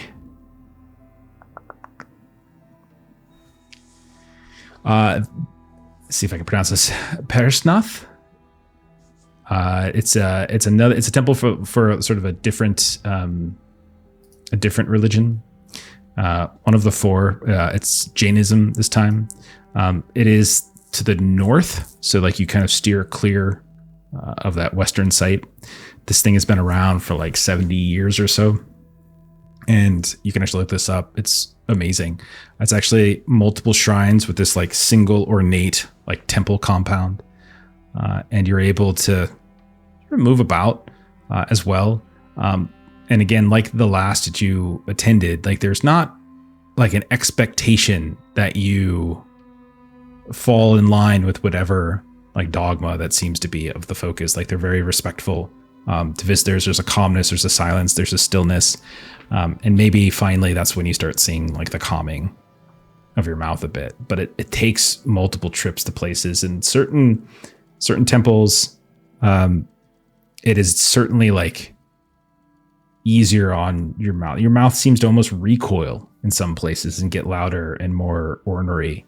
And there's no pattern to it per se, but it just seems to be fighting you and fighting you and fighting you whenever you sit down to try to meditate. All right. Anything else that you think Patrick would be doing in addition to this? Yeah, maybe listening in on other pilgrimages or pilgrims that are in the area, kind of seeing what they're doing. Sure. Or listening in on what their plans are. Okay. Okay.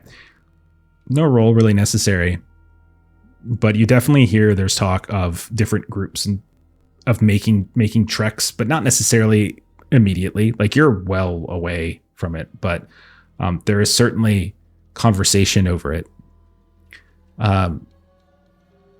One thing that has been popping up, not specifically in relation to Kailash, but of expeditions, and this comes up in you first hear it in some of these locales, especially from various monks who are willing to converse.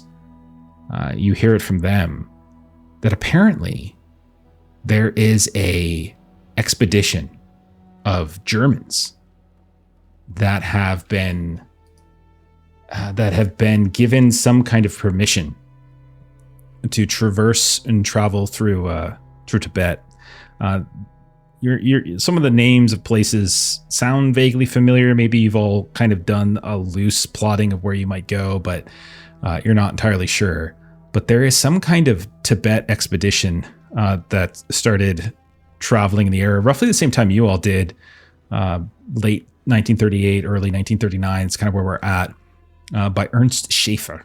And it's not just alarming various representatives of cultures and religions here, but you can tell also that the British are not comfortable with it too. And the more you start to hear about it, you start to actually see it pop up in various like newspapers and things as well. So it does seem to be something that has been getting attention. When I find out about it, yeah, I put like resources towards maybe trying to find this guy, trying to find where they're at, see if they'll take on some Americans. The Germans have already left. So you've already left. Patrick was trying to get you guys on a Nazi expedition. Oh dear. Spent 7 years in Tibet. Oh dear.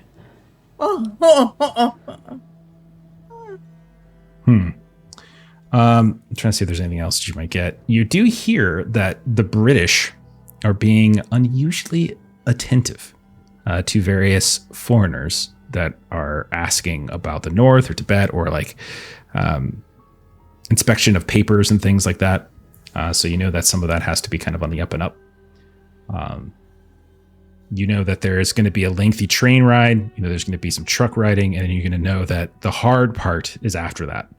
And so there's a part where you're going up into extraordinarily high elevation at a very cold and lethal time of year. But no, you're unable to like get any kind of specific connection to Germans. But there are various pilgrimages, so you could potentially find yourselves amongst that. But the more likelihood is that get closer to the site and then find a pilgrimage that is literally doing it then. Because right now it's more people planning for like months and months out in advance. It's not necessarily people leaving like right now. Okay, that makes more sense. Okay. All right. Goldie, what about you?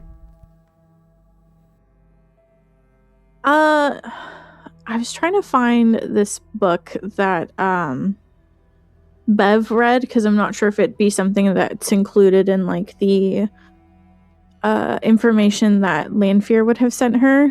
But when Bev put the time in, there was like a gate ritual if she invested the time to finish reading it. I think it was The Gaze of Azathoth. But if that is something I could read, but if I've already read one book, I don't know if I have the time. Yeah, so I would say a few things. You spent the past, because we said 4 weeks. 4 weeks and before. Then, so probably about 4 weeks you had already done. We had dropped it from like 14 down to 10 or so, something like that. And so you've spent like at least a month reading through a deep study of your own books. So the way I'm thinking of it is that you guys got kind of about 2 months to play with between December and January, give or take. Okay, and about a month isn't enough time. Right. So if you wanted to try to get something shipped out or something brought out, it would take time. Nothing is going to get here overnight. It would literally take weeks. It's not impossible. It's certainly possible, but it's unlikely that you would be able to complete both get that happening and complete a full study of it. Like initial read of it, you probably could, but a full study would might be too difficult. But you could if you want him to bring some stuff out. Follow-up question. Did anyone notify Janet Winston Rogers about Carmeletta? Yeah, I'm sort of hand-waving the idea that you guys communicated with Janet Winston Rogers to coordinate both the offloading of Donovan, the collection of funds, telling her where you're going, and an update as to Frank, Carmelita, and to ensure that, the people who need to be notified are notified of their deaths. Okay. Then I think what she would do would just kind of be loosely helping Marie learn the ritual that she is learning. And if we do need to acquire any sort of materials, start doing subtle inquiries for those of where to acquire them. And then just making connections with people. Perhaps like she'll introduce herself to, where is it in my notes? Sophia. And just kind of get to know people. Okay. All right. You would know, and Marie would already know this. Marie has already learned the ritual. There is no specific, like ingredients required. It's more a situation of like the classic cutting of the hand, spilling the blood on the ground, holding your hands aloft to the sky and uttering a series of words over the course of like almost like 2 minutes straight, like of stillness. So there's nothing that needs to be acquired. If Will shares with you his needs, is that something he would? Yeah, if she's shopping, absolutely. Then the only thing that would be slightly difficult to acquire is star jelly, but not even, because you guys have so much time, you could find some kind of apothecary or something like that to potentially acquire a rare, less likely item. The question then becomes, if he's intending to brew it, maybe she's assisting with the brew while he's chanting and doing his meditation. So the brewing process is literally brewing it, and then over the course of like a week, kind of going through this ritualistic process of kind of talking to the brewing apparatus, and it requires like in languages that seem kind of unclear. It's also the idea of like breathing in some of the like sort of like the gaseousness that is the fumes and such. So there's things like that are required because the ingredients themselves are fairly simple unless you all wanted to substitute nectar for honey. Then it's about the acquisition of nectar, which I don't think any of you have on you. No. Nope. Will would not ask Goldie to go get nectar, but he absolutely would be trying to have two different brands of this black draft, one of which might be spiked. So that's what you do. Go in drug hunting. I'm not getting the nectar. Okay. All right. Will would not tell most people about this. The only person he might tell would be Patrick. Okay. I see how it is. I don't think, Goldie, you would have any difficulty with your connections through the lodge of acquiring various esoteric and mundane ingredients needed to complete some of these rituals. Even a live snake, if you wanted the snake, or if you just wanted to wait till later to acquire the snake. That is also possible as well. Whatever. Also, that would be the main thing is like the other ritual of how to summon the inhabitant or whatever it was called. She'd also Aspect of Golgoroth? Yeah. Yeah. Acquiring just what we need for the that. The one thing you would know, Goldie, is like, according to these three people, they were taught this ritual through some sort of communion with some kind of god that unraveled their mind, restitched it together, and put the knowledge of the ritual inside. So, and is aware of who those three people are. So, Goldie, there might be danger and extra difficulty in somebody trying to perform that ritual who was not specifically gifted that ritual from such a deity. Oh yeah, I'm not going to cast that ritual. Okay. Her whole thing at this point is she's just trying to assist with what we need. Acquisition of ingredients for said rituals. Yeah. Okay. Making sure we are prepared. We have equipment. Goldie's got the shopping episode on lock, I guess. We need a live snake. Can you keep it alive? And the rats to feed the snake for like the next few weeks. You don't have to grab the snake now. You literally, it doesn't specifically say what kind of snake. You're going away from the city, so you could always try to hunt one down at some point. But I'm not going to nickel and dime you and be like, I'm sorry, guys, you failed. No, you didn't find the snake. Roll a survival test to find a snake. Failed. Okay. Counterpoint. Well, that's the end of the campaign. Joy Boy. If we have a live snake, whenever Patrick's arm decides to do wonky things, we can just be like, sorry, traveling with a snake. Yeah, then we're the weirdos with a snake. No, I'm just kidding. We should definitely not travel with a snake. All right. So, was there more that Will wanted to do before I there's something I want to shift into? Yeah, he's a white man with disposable income, so he wants to microbrew. Okay, so somewhere I think you're able to, through your place at the Great Eastern, you guys have rooms. You're fine. You're able to procure from some assistant concierge who has been assigned to you to procure the items. And despite some questions as to whether or not a hotel room is the best place to do this, the funds that you provide are enough to kind of grease the wheels and allow such things to happen. There's a 20-something-year-old young Indian woman who has been assigned to deliver you both messages, telegrams, and various things on your shopping lists. And so she will deliver some of these things to your room with great confusion, but you have them. What about nectar? Okay, that is something different. If you want to acquire nectar, you're going to have to actually do a roll for that. Yeah, I would like to try. Okay. You can see this is the one thing in terms of the sort of like trying to shift this from Trail of Cthulhu to Call of Cthulhu is always kind of frustrating because like Trail of Cthulhu has a streetwise skill, which is perfect for trying to acquire drugs. Oh yeah. Call of Cthulhu does not have an associated skill, at least not directly. Fast talk seems pretty streetwise to me. Says the person with really high fast talk. I'll take it. Yeah. I'm just a college kid on a gap year looking to have a nice party. Too old. I think you started as a young kid, but you've seen some things and gone through so many some times. things. I've been run over by a car. You've got scars. You remember your bags skin in your was eyes. Split apart like by magic. Mm-hmm. He's got young energy, so he just pretends to be younger than he is. Energy. Not anymore. It's gone. 2025 drained me of all my young energy. It's gone. There's just bitter old energy left. Fast talk's fine. Okay, that's a regular success, 52 under 70. Okay, nice. Give me a luck test. Oh, great.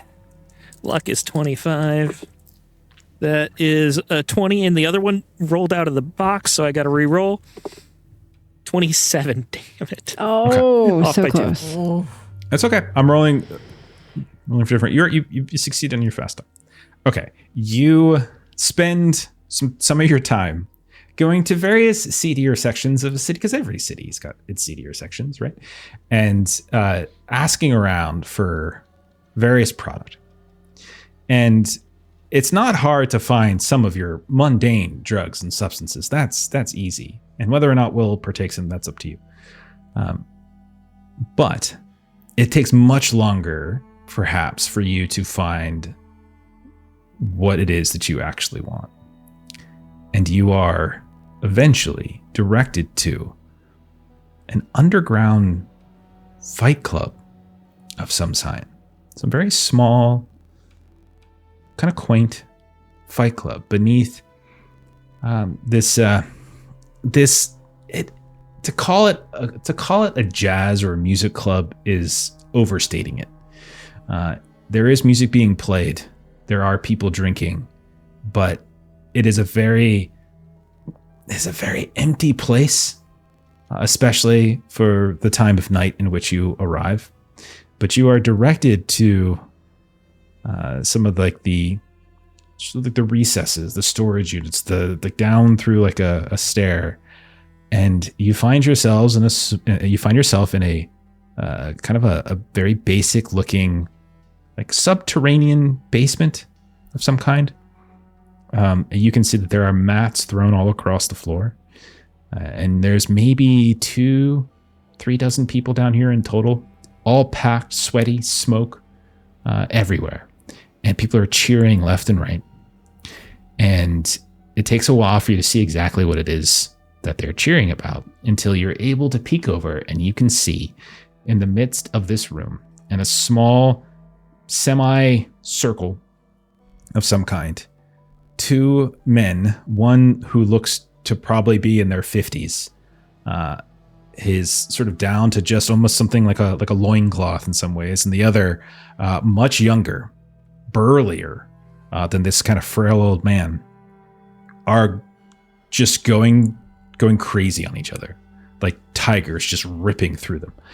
And the crowd is cheering, and you are kind of directed to a young woman, maybe in her 30s or so, who is in the far recesses of this room. You're kind of pushing through. You hear the shouts of others, and you find this array of vials that she has in front of her. And with your roll, you're able to acquire. How many would you like to acquire?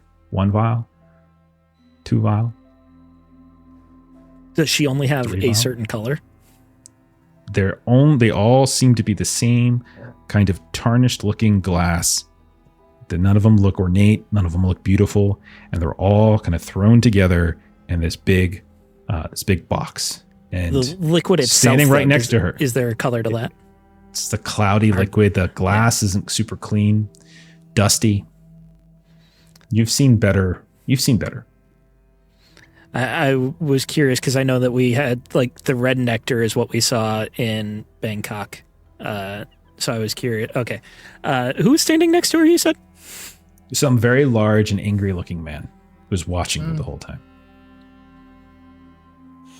How many vials does she have?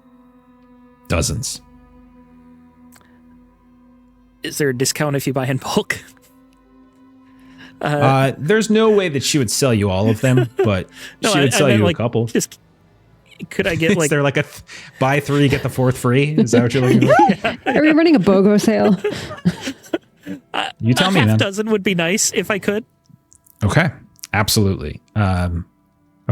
Absolutely. So you notice though that as you like hand over whatever currency that you've managed to get converted in your time here, you take your vials, like you have them in your hands, and they're both watching you expectantly.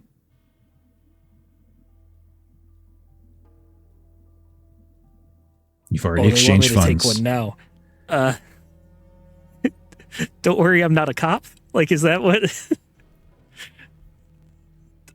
I pocket 5 of them, and I drink one. Okay. You drink I one. succumb to peer pressure easily. Okay. Yes. And you notice that they just nod, and then they like kind of shoo you away at that point. If the effects are not immediate, I do want to get the hell out of this fight club as soon as possible. They come over, like you become fairly overwhelmed with an agitation. That's fair. And an That's anger more than you have ever felt in your life, actually. Like every little thing, someone bumping into you, someone like crossing the street before you and faster than you, someone not holding the door open for you, someone just looking at you as you walk past, someone even smiling at you. And so from the time in which you depart this little fight club and to the time in which you make it back to the hotel, you are, every person you look at, you feel this distinct and just intense urge to just knock them out. And I would like you, if you don't mind, to make a little test for me. If I do mind? Give me a Constitution test. Okay. Oh. Con is 60. Oh, nope. What? Sorry. POW test. Okay, that's a little worse. POW is 50. So Still we're flipping a coin here. Flip of the coin. I really didn't want it to be the angry nectar. I'm remembering hoped for the slutty nectar. like microdosing and meth. You remember that? I did roll a 10, which is an extreme success for my POW. Hey. You managed to keep yourself from lunging out at every one of these just incessant, annoying, rude people that just keep bumping into you. And when you step into the lobby of the Grand Eastern, and the friendly smile of the assistant concierge who has been fetching you things left and right comes up and asks if you need anything, you're able through gritted teeth to just shake your head no and push past her. Probably a little bit more gruffly than you intended. There's maybe even like a shoulder here and there, but not to the point where it causes alarm. And you're able to get back to your room, where you promptly break 5 or 6 or 7 different things inside of it. Oh no. A full rock star. Okay. Patrick, I'm going to come back. You're going to be fine. Patrick, I'm going to come back to you. You've been going to these various temples and things. And you've been asking questions. You've been asking questions about pilgrims. You've been asking questions about Kailash. You've been asking questions about the Germans. You've been asking all these different questions about like definitely conveying the idea of your interest in traveling. And a couple weeks in, and this is maybe 2 weeks removed from the incident you had, and no one really, that doesn't seem to have followed you anywhere. Your mouth has, as you continue to practice the rituals, continues to get quieter and quieter and quieter. You find yourself in a conversation with a kind of an orange-robed monk with like a yellowish sash across, and he's been very polite and very friendly to you. And certainly, communication has been mostly it's been somewhat difficult at times, as it doesn't seem that the two of you share a language in which you're both entirely fluent, but you're able to kind of piece together this and that. You spot yourself being watched from another person, another pilgrim, another attendee of this temple. And Maitreyi, who is it that he sees when he kind of looks past this monk and sees you just a handful away? What do you look like? What do you think you're doing? Leela Mizra is just kind of leaning against a wall, just kind of watching the room. And Patrick, specifically this white man who might be able to hire her. And she has deep brown skin. She has black hair pulled back tightly, and broad face, high cheekbones, deep set dark eyes, and she got faint scars all over her face, and around the nose and the ears where the skin is thinnest. The skin's actually kind of mottled, a little bit yellow. Like, she's very clearly someone that's been shaped by the cold. And she's just kind of watching you, seeing if she can get a job out of this. So she's just assessing you with an unflinching gaze. Can I help you? Yeah, you in town for a holiday, or? Yeah, I've been here for a couple weeks now. Huh. You on your way somewhere, or on your way back from somewhere? trying to look to get to places. Find people that can get us there. Oh, what places? We want to explore around Kalash. And she straightens up more or less immediately. It's like, I might be able to help. Really? Why is that? I spent a lot of time in the mountains around here. Actually, I'm a scout. I help with some expeditions. There, some people go up there or go nearby for pilgrimages. Some people are just adventurers. Either way, the more interesting the trek, the more interested I am. Might be able to help us then. How about we talk more elsewhere? Absolutely can try. And she gives you this big smile. Like she's obviously trying to get your business. Then let's get out of here. Lead the way. Do you have anyone else you're traveling with, or is it just you? I'm talking to some other people about an expedition, so if you wanted to join in a few weeks, maybe. I've got 3 others, if that's not too many. That is absolutely not too many. And we'll wander down the streets to some restaurant and Okay. bar. Okay.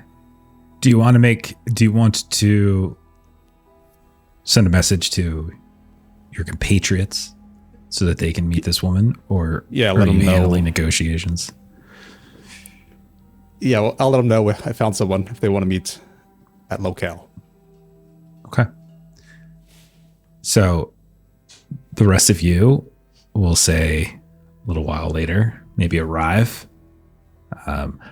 For funsies, this is going to be the same day that Will had gone and got his hit of nectar. He's coming down, but you're still a little punchy, Will. Mm-hmm. A little crotchety. Marie, Goldie, you arrive. The whole time here, take a cab or something like that. Will has just been like fidgety and angry, kind of like a little snippy with everybody, but nothing like too terrible. He's been more annoying than normal. Yeah. And we'll say 3 of you arrive, and you come into this. You said some kind of bar. That's fine. And so we hear the sounds of music playing. We see it's kind of scattered out in a different way. Colorful, beautiful smells in here are kind of vibrant and mixed. You see people here. It's not doesn't have like the feel of like a sort of a British locale where it's just sort of completely overdone with those that are inhabiting the city. Instead, it seems a little bit more authentic. And come in, you find Patrick sitting with this other woman. You're able to sit down, and I will turn it over to you all. I am very curious to know, what do you talk about? How do you broach this? What do you say? You could play it out in role play. You could talk about it outside of character. I don't care, but I'm very curious because there are a lot of very sensitive details to why you're going, where you're going, what you plan to do.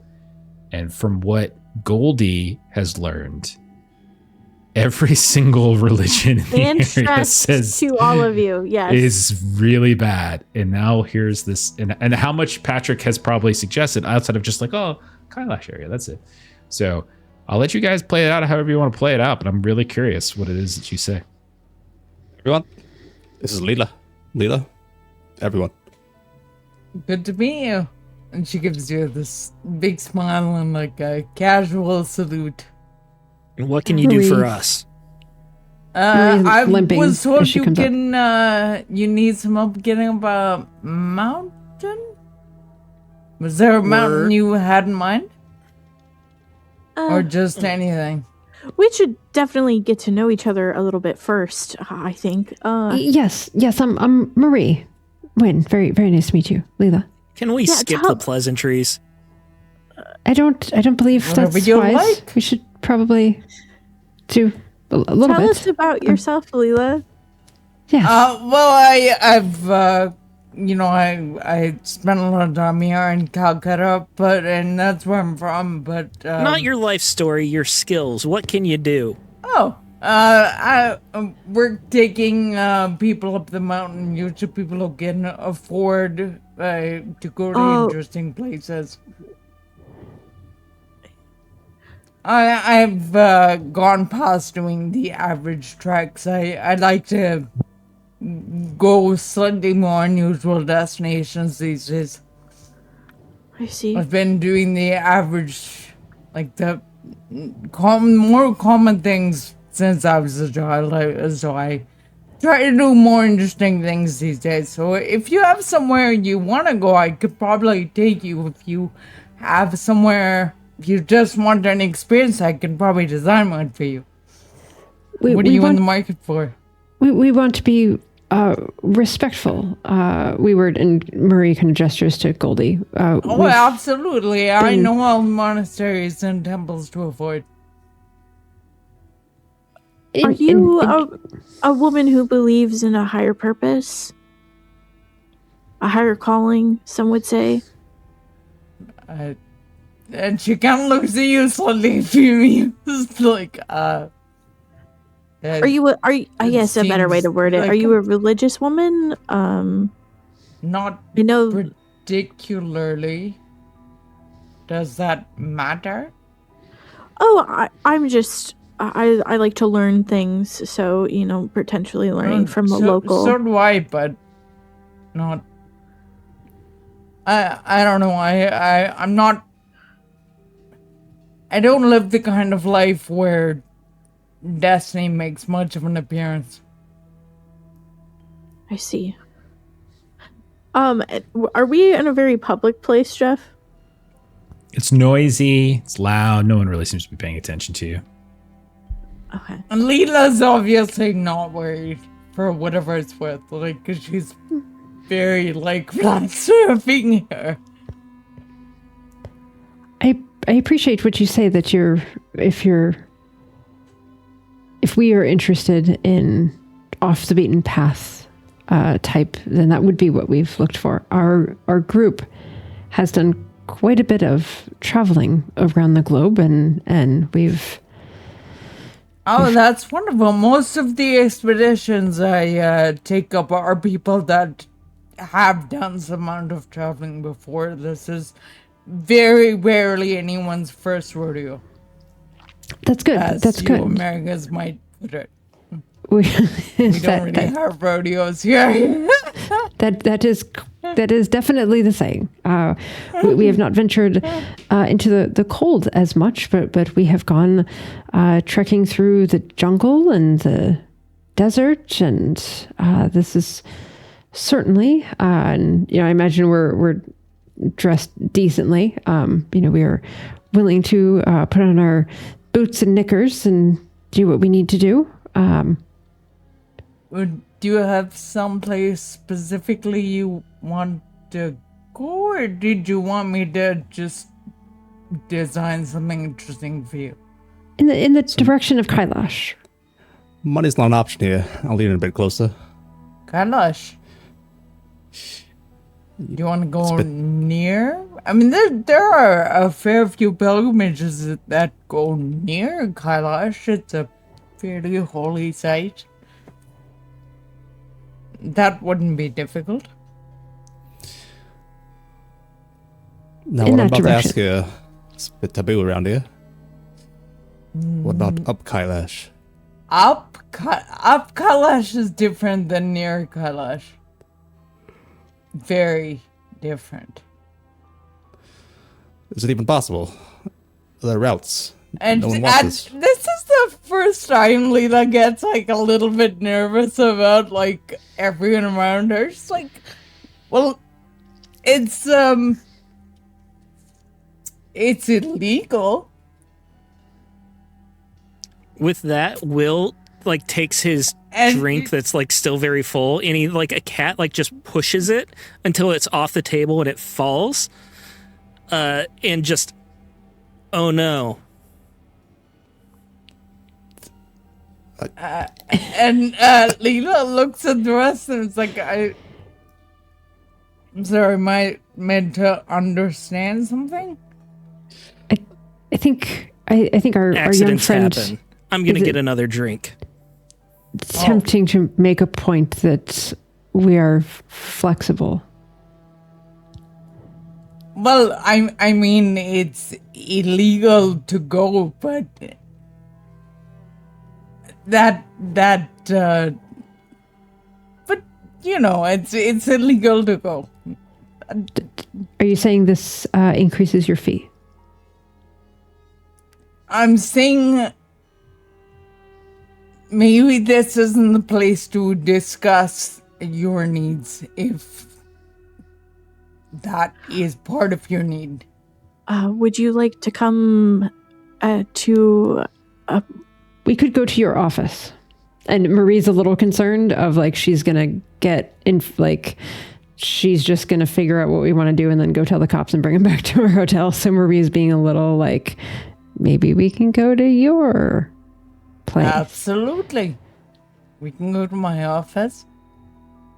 It's not really an office. It's mostly a room. A rented room in a hostel.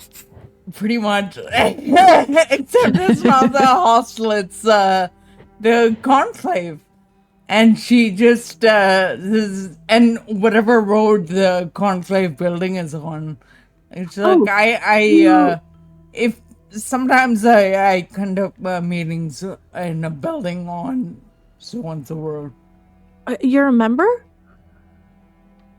I'm not a member, but I do know some people there. I've worked with them on a few expeditions previously. Could you, in the most hilarious and ironic way possible, be a procurer of various antiquities at the behest of the lodge? Because they belong in a museum? I cannot.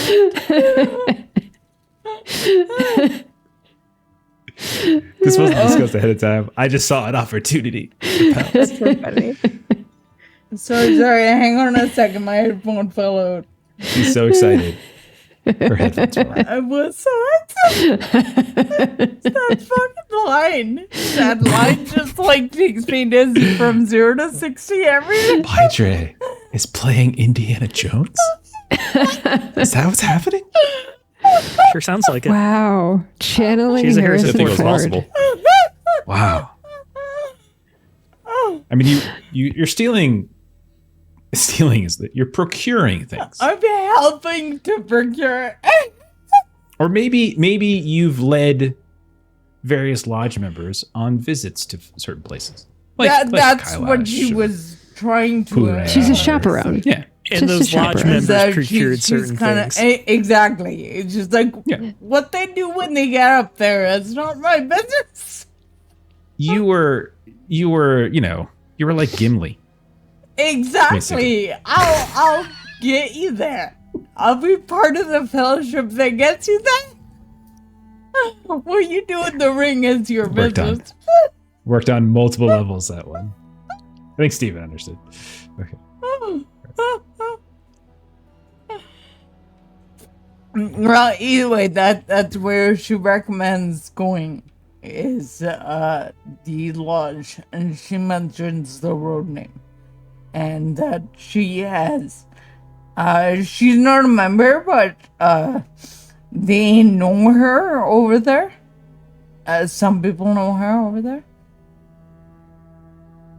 That's the society. I'm not this particular branch, but the society as a whole that I'm a part of. Oh, you are a member. Yes. Oh, well, then you, I'm sure, will know that is a much more appropriate place for us to talk about this. I agree. We should head there.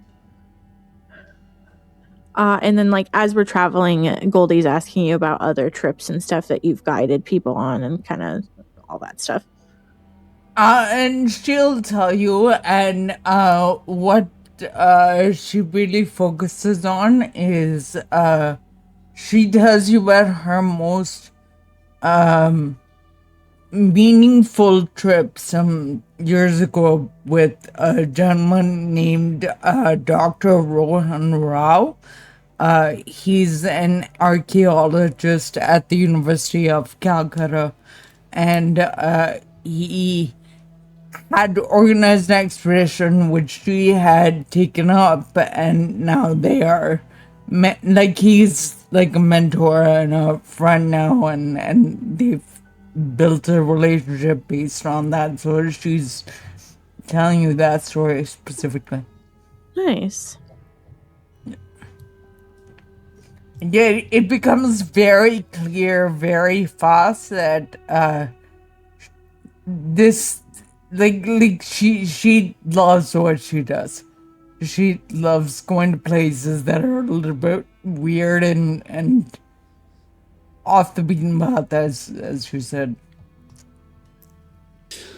Well, it's never been done, and we want it done. Pardon me? What we want has never been done.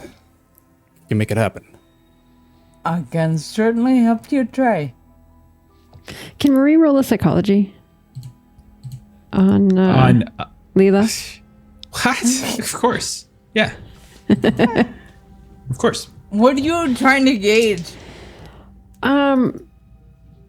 Like you had indicated that you're not religious. You'd indicated that, like, yes, you would potentially be willing to take us up Kailash. So kind of just seeing if any of that felt a little like, yeah, sure. And you're just sort of like taking notes on what we look like. Sure. Yeah, exactly. If you're a snitch. That was the short way to say it, yes. Does look like she has a lot of stitches. Perhaps. Okay, I rolled a 45 under 77. So that's a regular success. I think she's coming off as someone who she's kind of a version of Will in some ways, in that she specifically does the thing that she's told not to do.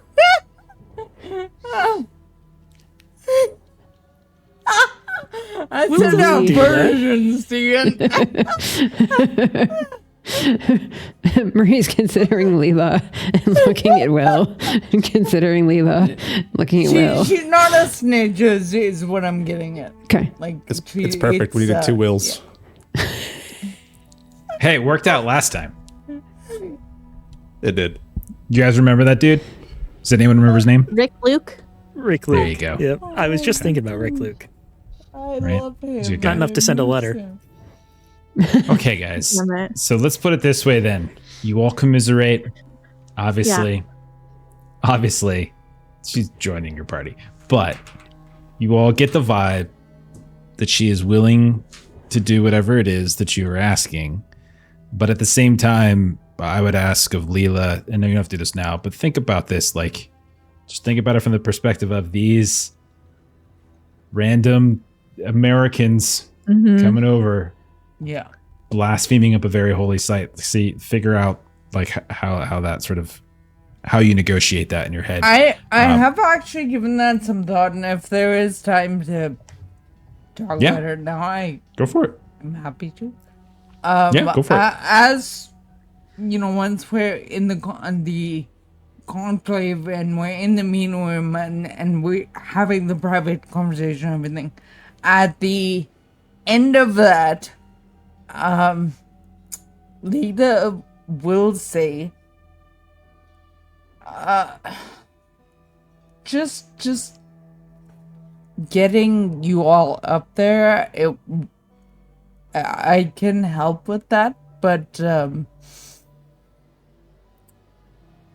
the reason it's illegal and the reason people don't go there is not. Some people, nobody thinks it's just a story. It's very meaningful for a lot of people. And just because I might not be one of those people doesn't mean that doesn't mean anything, really. You're the only person in this room that thinks it's not a story, or that it's just a story. The rest of us here believe it probably more than anyone else. All right. It may not hold religious meaning to us, but we are absolutely believers in the power of the place.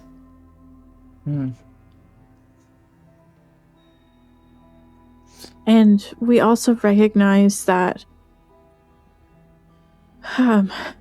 it's going to be a dangerous trek, but we're hoping that the ends justify our actions. That if we save enough people... What is it that you think you might find? Because I'll be honest, I have heard that the mountain is alive. I've heard the mountain is a vehicle for some gods. I've heard a lot of things, none of which make it appropriate to climb. So what is it that you've heard, and what is it that you want to find? We're climbing the mountain to kill a god. Why are you saying that like it's a normal thing? It's not. It's a normal thing for us. We understand how that may sound. As I mentioned, we've done quite a bit of traveling around the earth in recent months, and we've studied. That usually means people have sailed in choppy waters and dealt with deserts. That doesn't usually mean killing gods. We've specifically been looking for ancient sites and supernatural beings that the vast majority of the world knows absolutely nothing about. But we've come across various occult groups who believe very strongly in the things that they believe in, and we believe that that is a danger to everyone on Earth. And listen, we've told this story a dozen times now, and it gets more boring every time we tell it. You don't have to believe us. We just got to get to the top of the mountain. We're going to spend a couple minutes saying some weird words, and then we'll be able to be out of your hair. I'll be honest, it feels like you are being a little glib about it. He is. That is his way. You'll discover as you spend time with him that this is what he does. This is him being genuine and honest. This is me being irritated that we have to tell the story again. And if you want to take the job, we'll pay you for the job.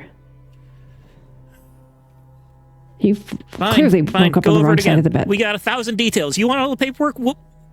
Grab all the paperwork. We got books upon books upon books. You can read it all before we go. I feel like My goodness, how long are we going to do this?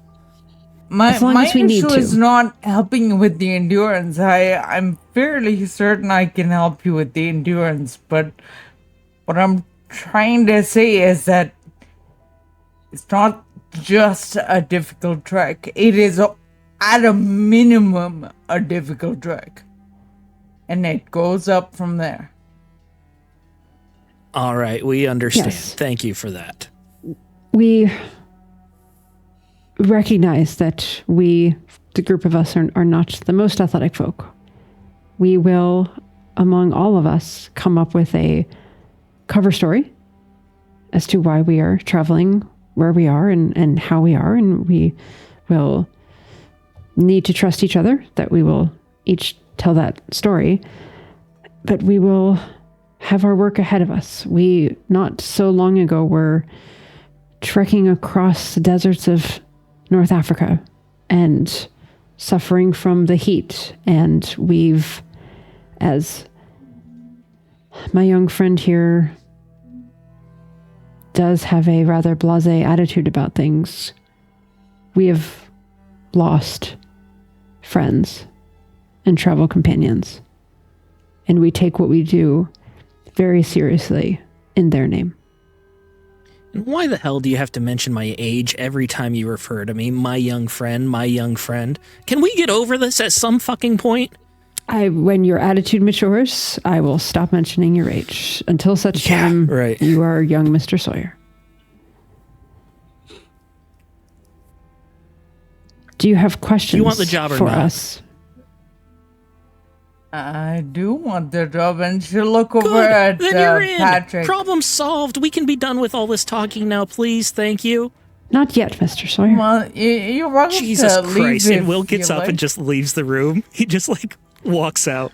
And Marie Leela is glad looks for that. incredibly relieved. Like, all right, now I can actually ask without, because apparently I'm just irritating your friend. But It's not you, it's him. Something happened with Sawyer. What's wrong with the boy? I don't know. He went out on some errands and came back like someone kicked him in his gentlemanly parts. oh, he's not always like that. No, I don't. At least that I'm relatively new to this expedition as well, and he does tend to step on some toes. I've noticed of hospitality. He's a bit heated today, but he's a good lad. That he is. Well, no, I'm nobody's mother, and I'm not here to teach grown men how to behave. But I can take you up the mountain. It's just, I need to know that you are certain. If you are simply looking for holy sites to make a pilgrimage and to show your spirituality, there are other places to go. This is more than a simple experience. We're committed to this.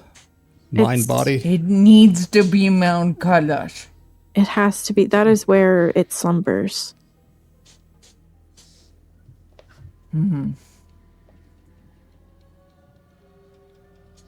All right.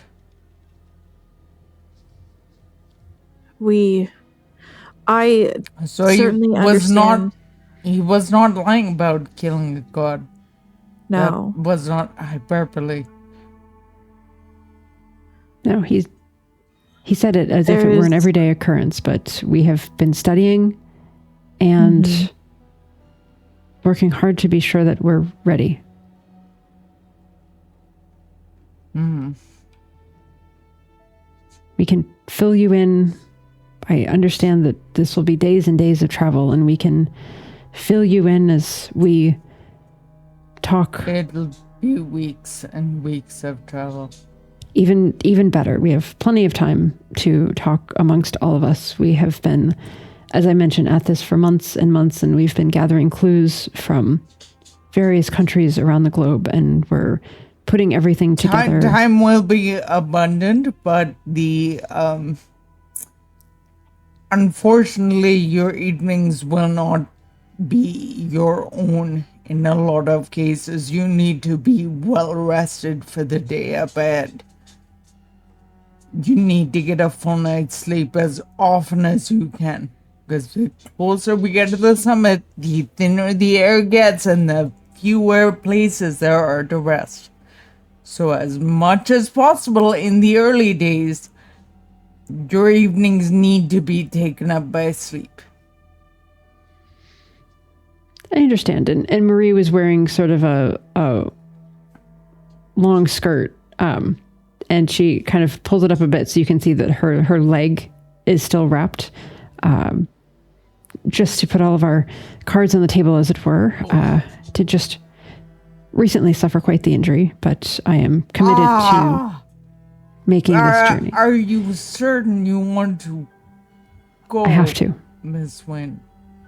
I have no choice. I feel like you might have at least one choice. I could not. Not going feels like a choice. No, as you said, we have weeks in our travel, and some of that I'm sure will be train and truck and whatnot, so I can continue But as you should know. And yes, I know it's been a couple months, but I'm also thinking like it's still like, probably still a bit of a limp and whatnot. And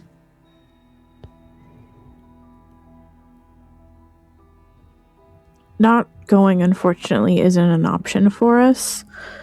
As we mentioned before, there's a cult, and they are trying to call this ancient deity to Earth.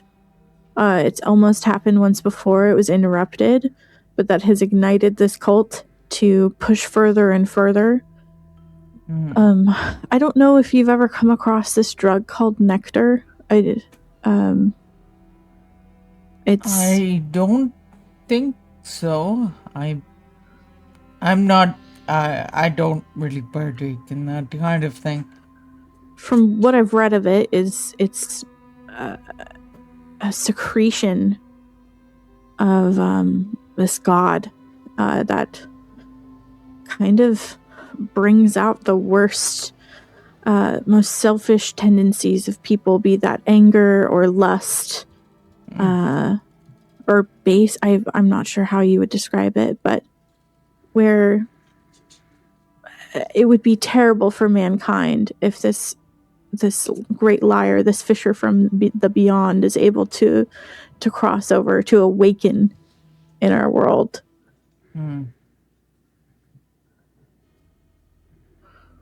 As I said, I can take you. I just I hope the gravity of this is not lost on you. It's not. As I keep saying, it is not simply a difficult track. From what we've learned of this god, its tendency to hide and desecrate holy sites and pretend to be things that it's not, it makes sense that this holy site would be the place that it would hide, that it would slumber, that it has the natural protection of you're not allowed to go here if you should have any respect. And so unfortunately we do have to break those social boundaries in order to confront him. And we recognize that no one has done this before, and it would seem unlikely that we would be the ones to do it, but also no one... Well, I do not know if no one has done it before, or simply that it is not something that gets talked about. Because, as I said, it is illegal. Yes, and hopefully neither with this. But we don't know what will happen when we get there, and things will be out of our hands. But we know what our task is, and we are motivated to complete it.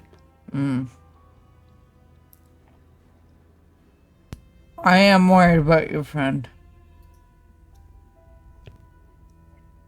I recognize that maybe it's not always comfortable to have to listen to somebody else's instructions on what to do and what not to do, but you will see dead bodies that haven't been able to be removed as part of the trek, because the mountain does not care. Mountains do not care about your bad mood.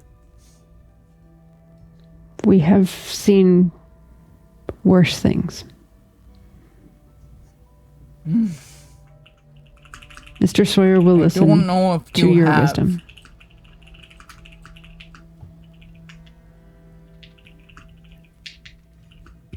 We can I need somebody to reel him in if I'm not able to, and I don't think I will be able to. I need to know that one of you, because we do not leave people behind. That is the other thing. Mr. Price and Mr. Sawyer get along swimmingly. He can handle himself. I've seen him. He'll be fine. We'll be fine. If it was anything like today, It's your problem to manage. How many days will you need to prepare for? I will like this? have us outfitted in the next few days for a trek, and then we can leave. I don't really know what is required for a Kailash. I will make sure we are outfitted for a difficult long trek in general. But I don't know what will specifically be needed. I will simply make my best estimation. All right then, Leela. You're our best bet. Putting all the cards on you. And she gives you a big smile again. Like, you'll pay me at some point, won't you? Yes, and with the utmost discretion, we will all treat this expedition.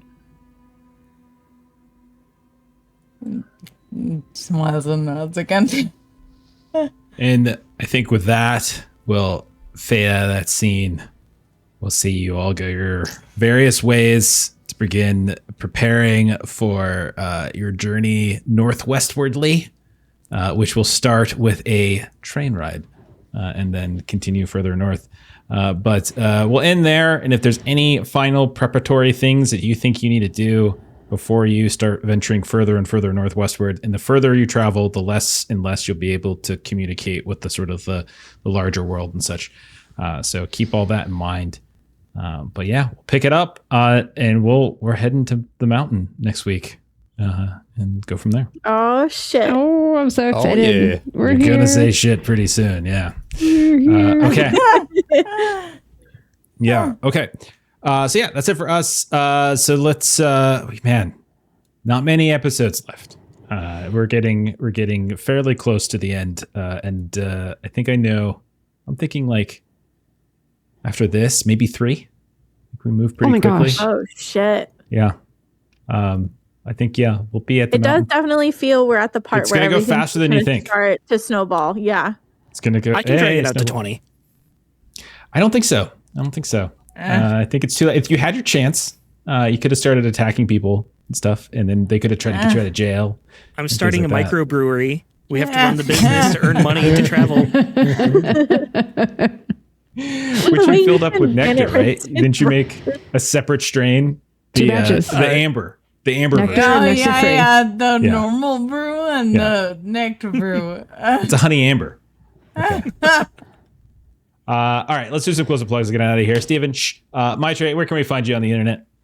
I am Maitreyi's Games on YouTube, where I make system agnostic or multi-system tabletop content that centers the GM and player experience. Fantastic. And Steven, I hear you make something for a living or something. And it's Not for a this. living, but maybe someday. I made a game called Huckleberry. It's a Weird West action horror game. Think Hellboy and Tombstone. It is available for pre-order right now. We are going to print very, very soon, just a couple months.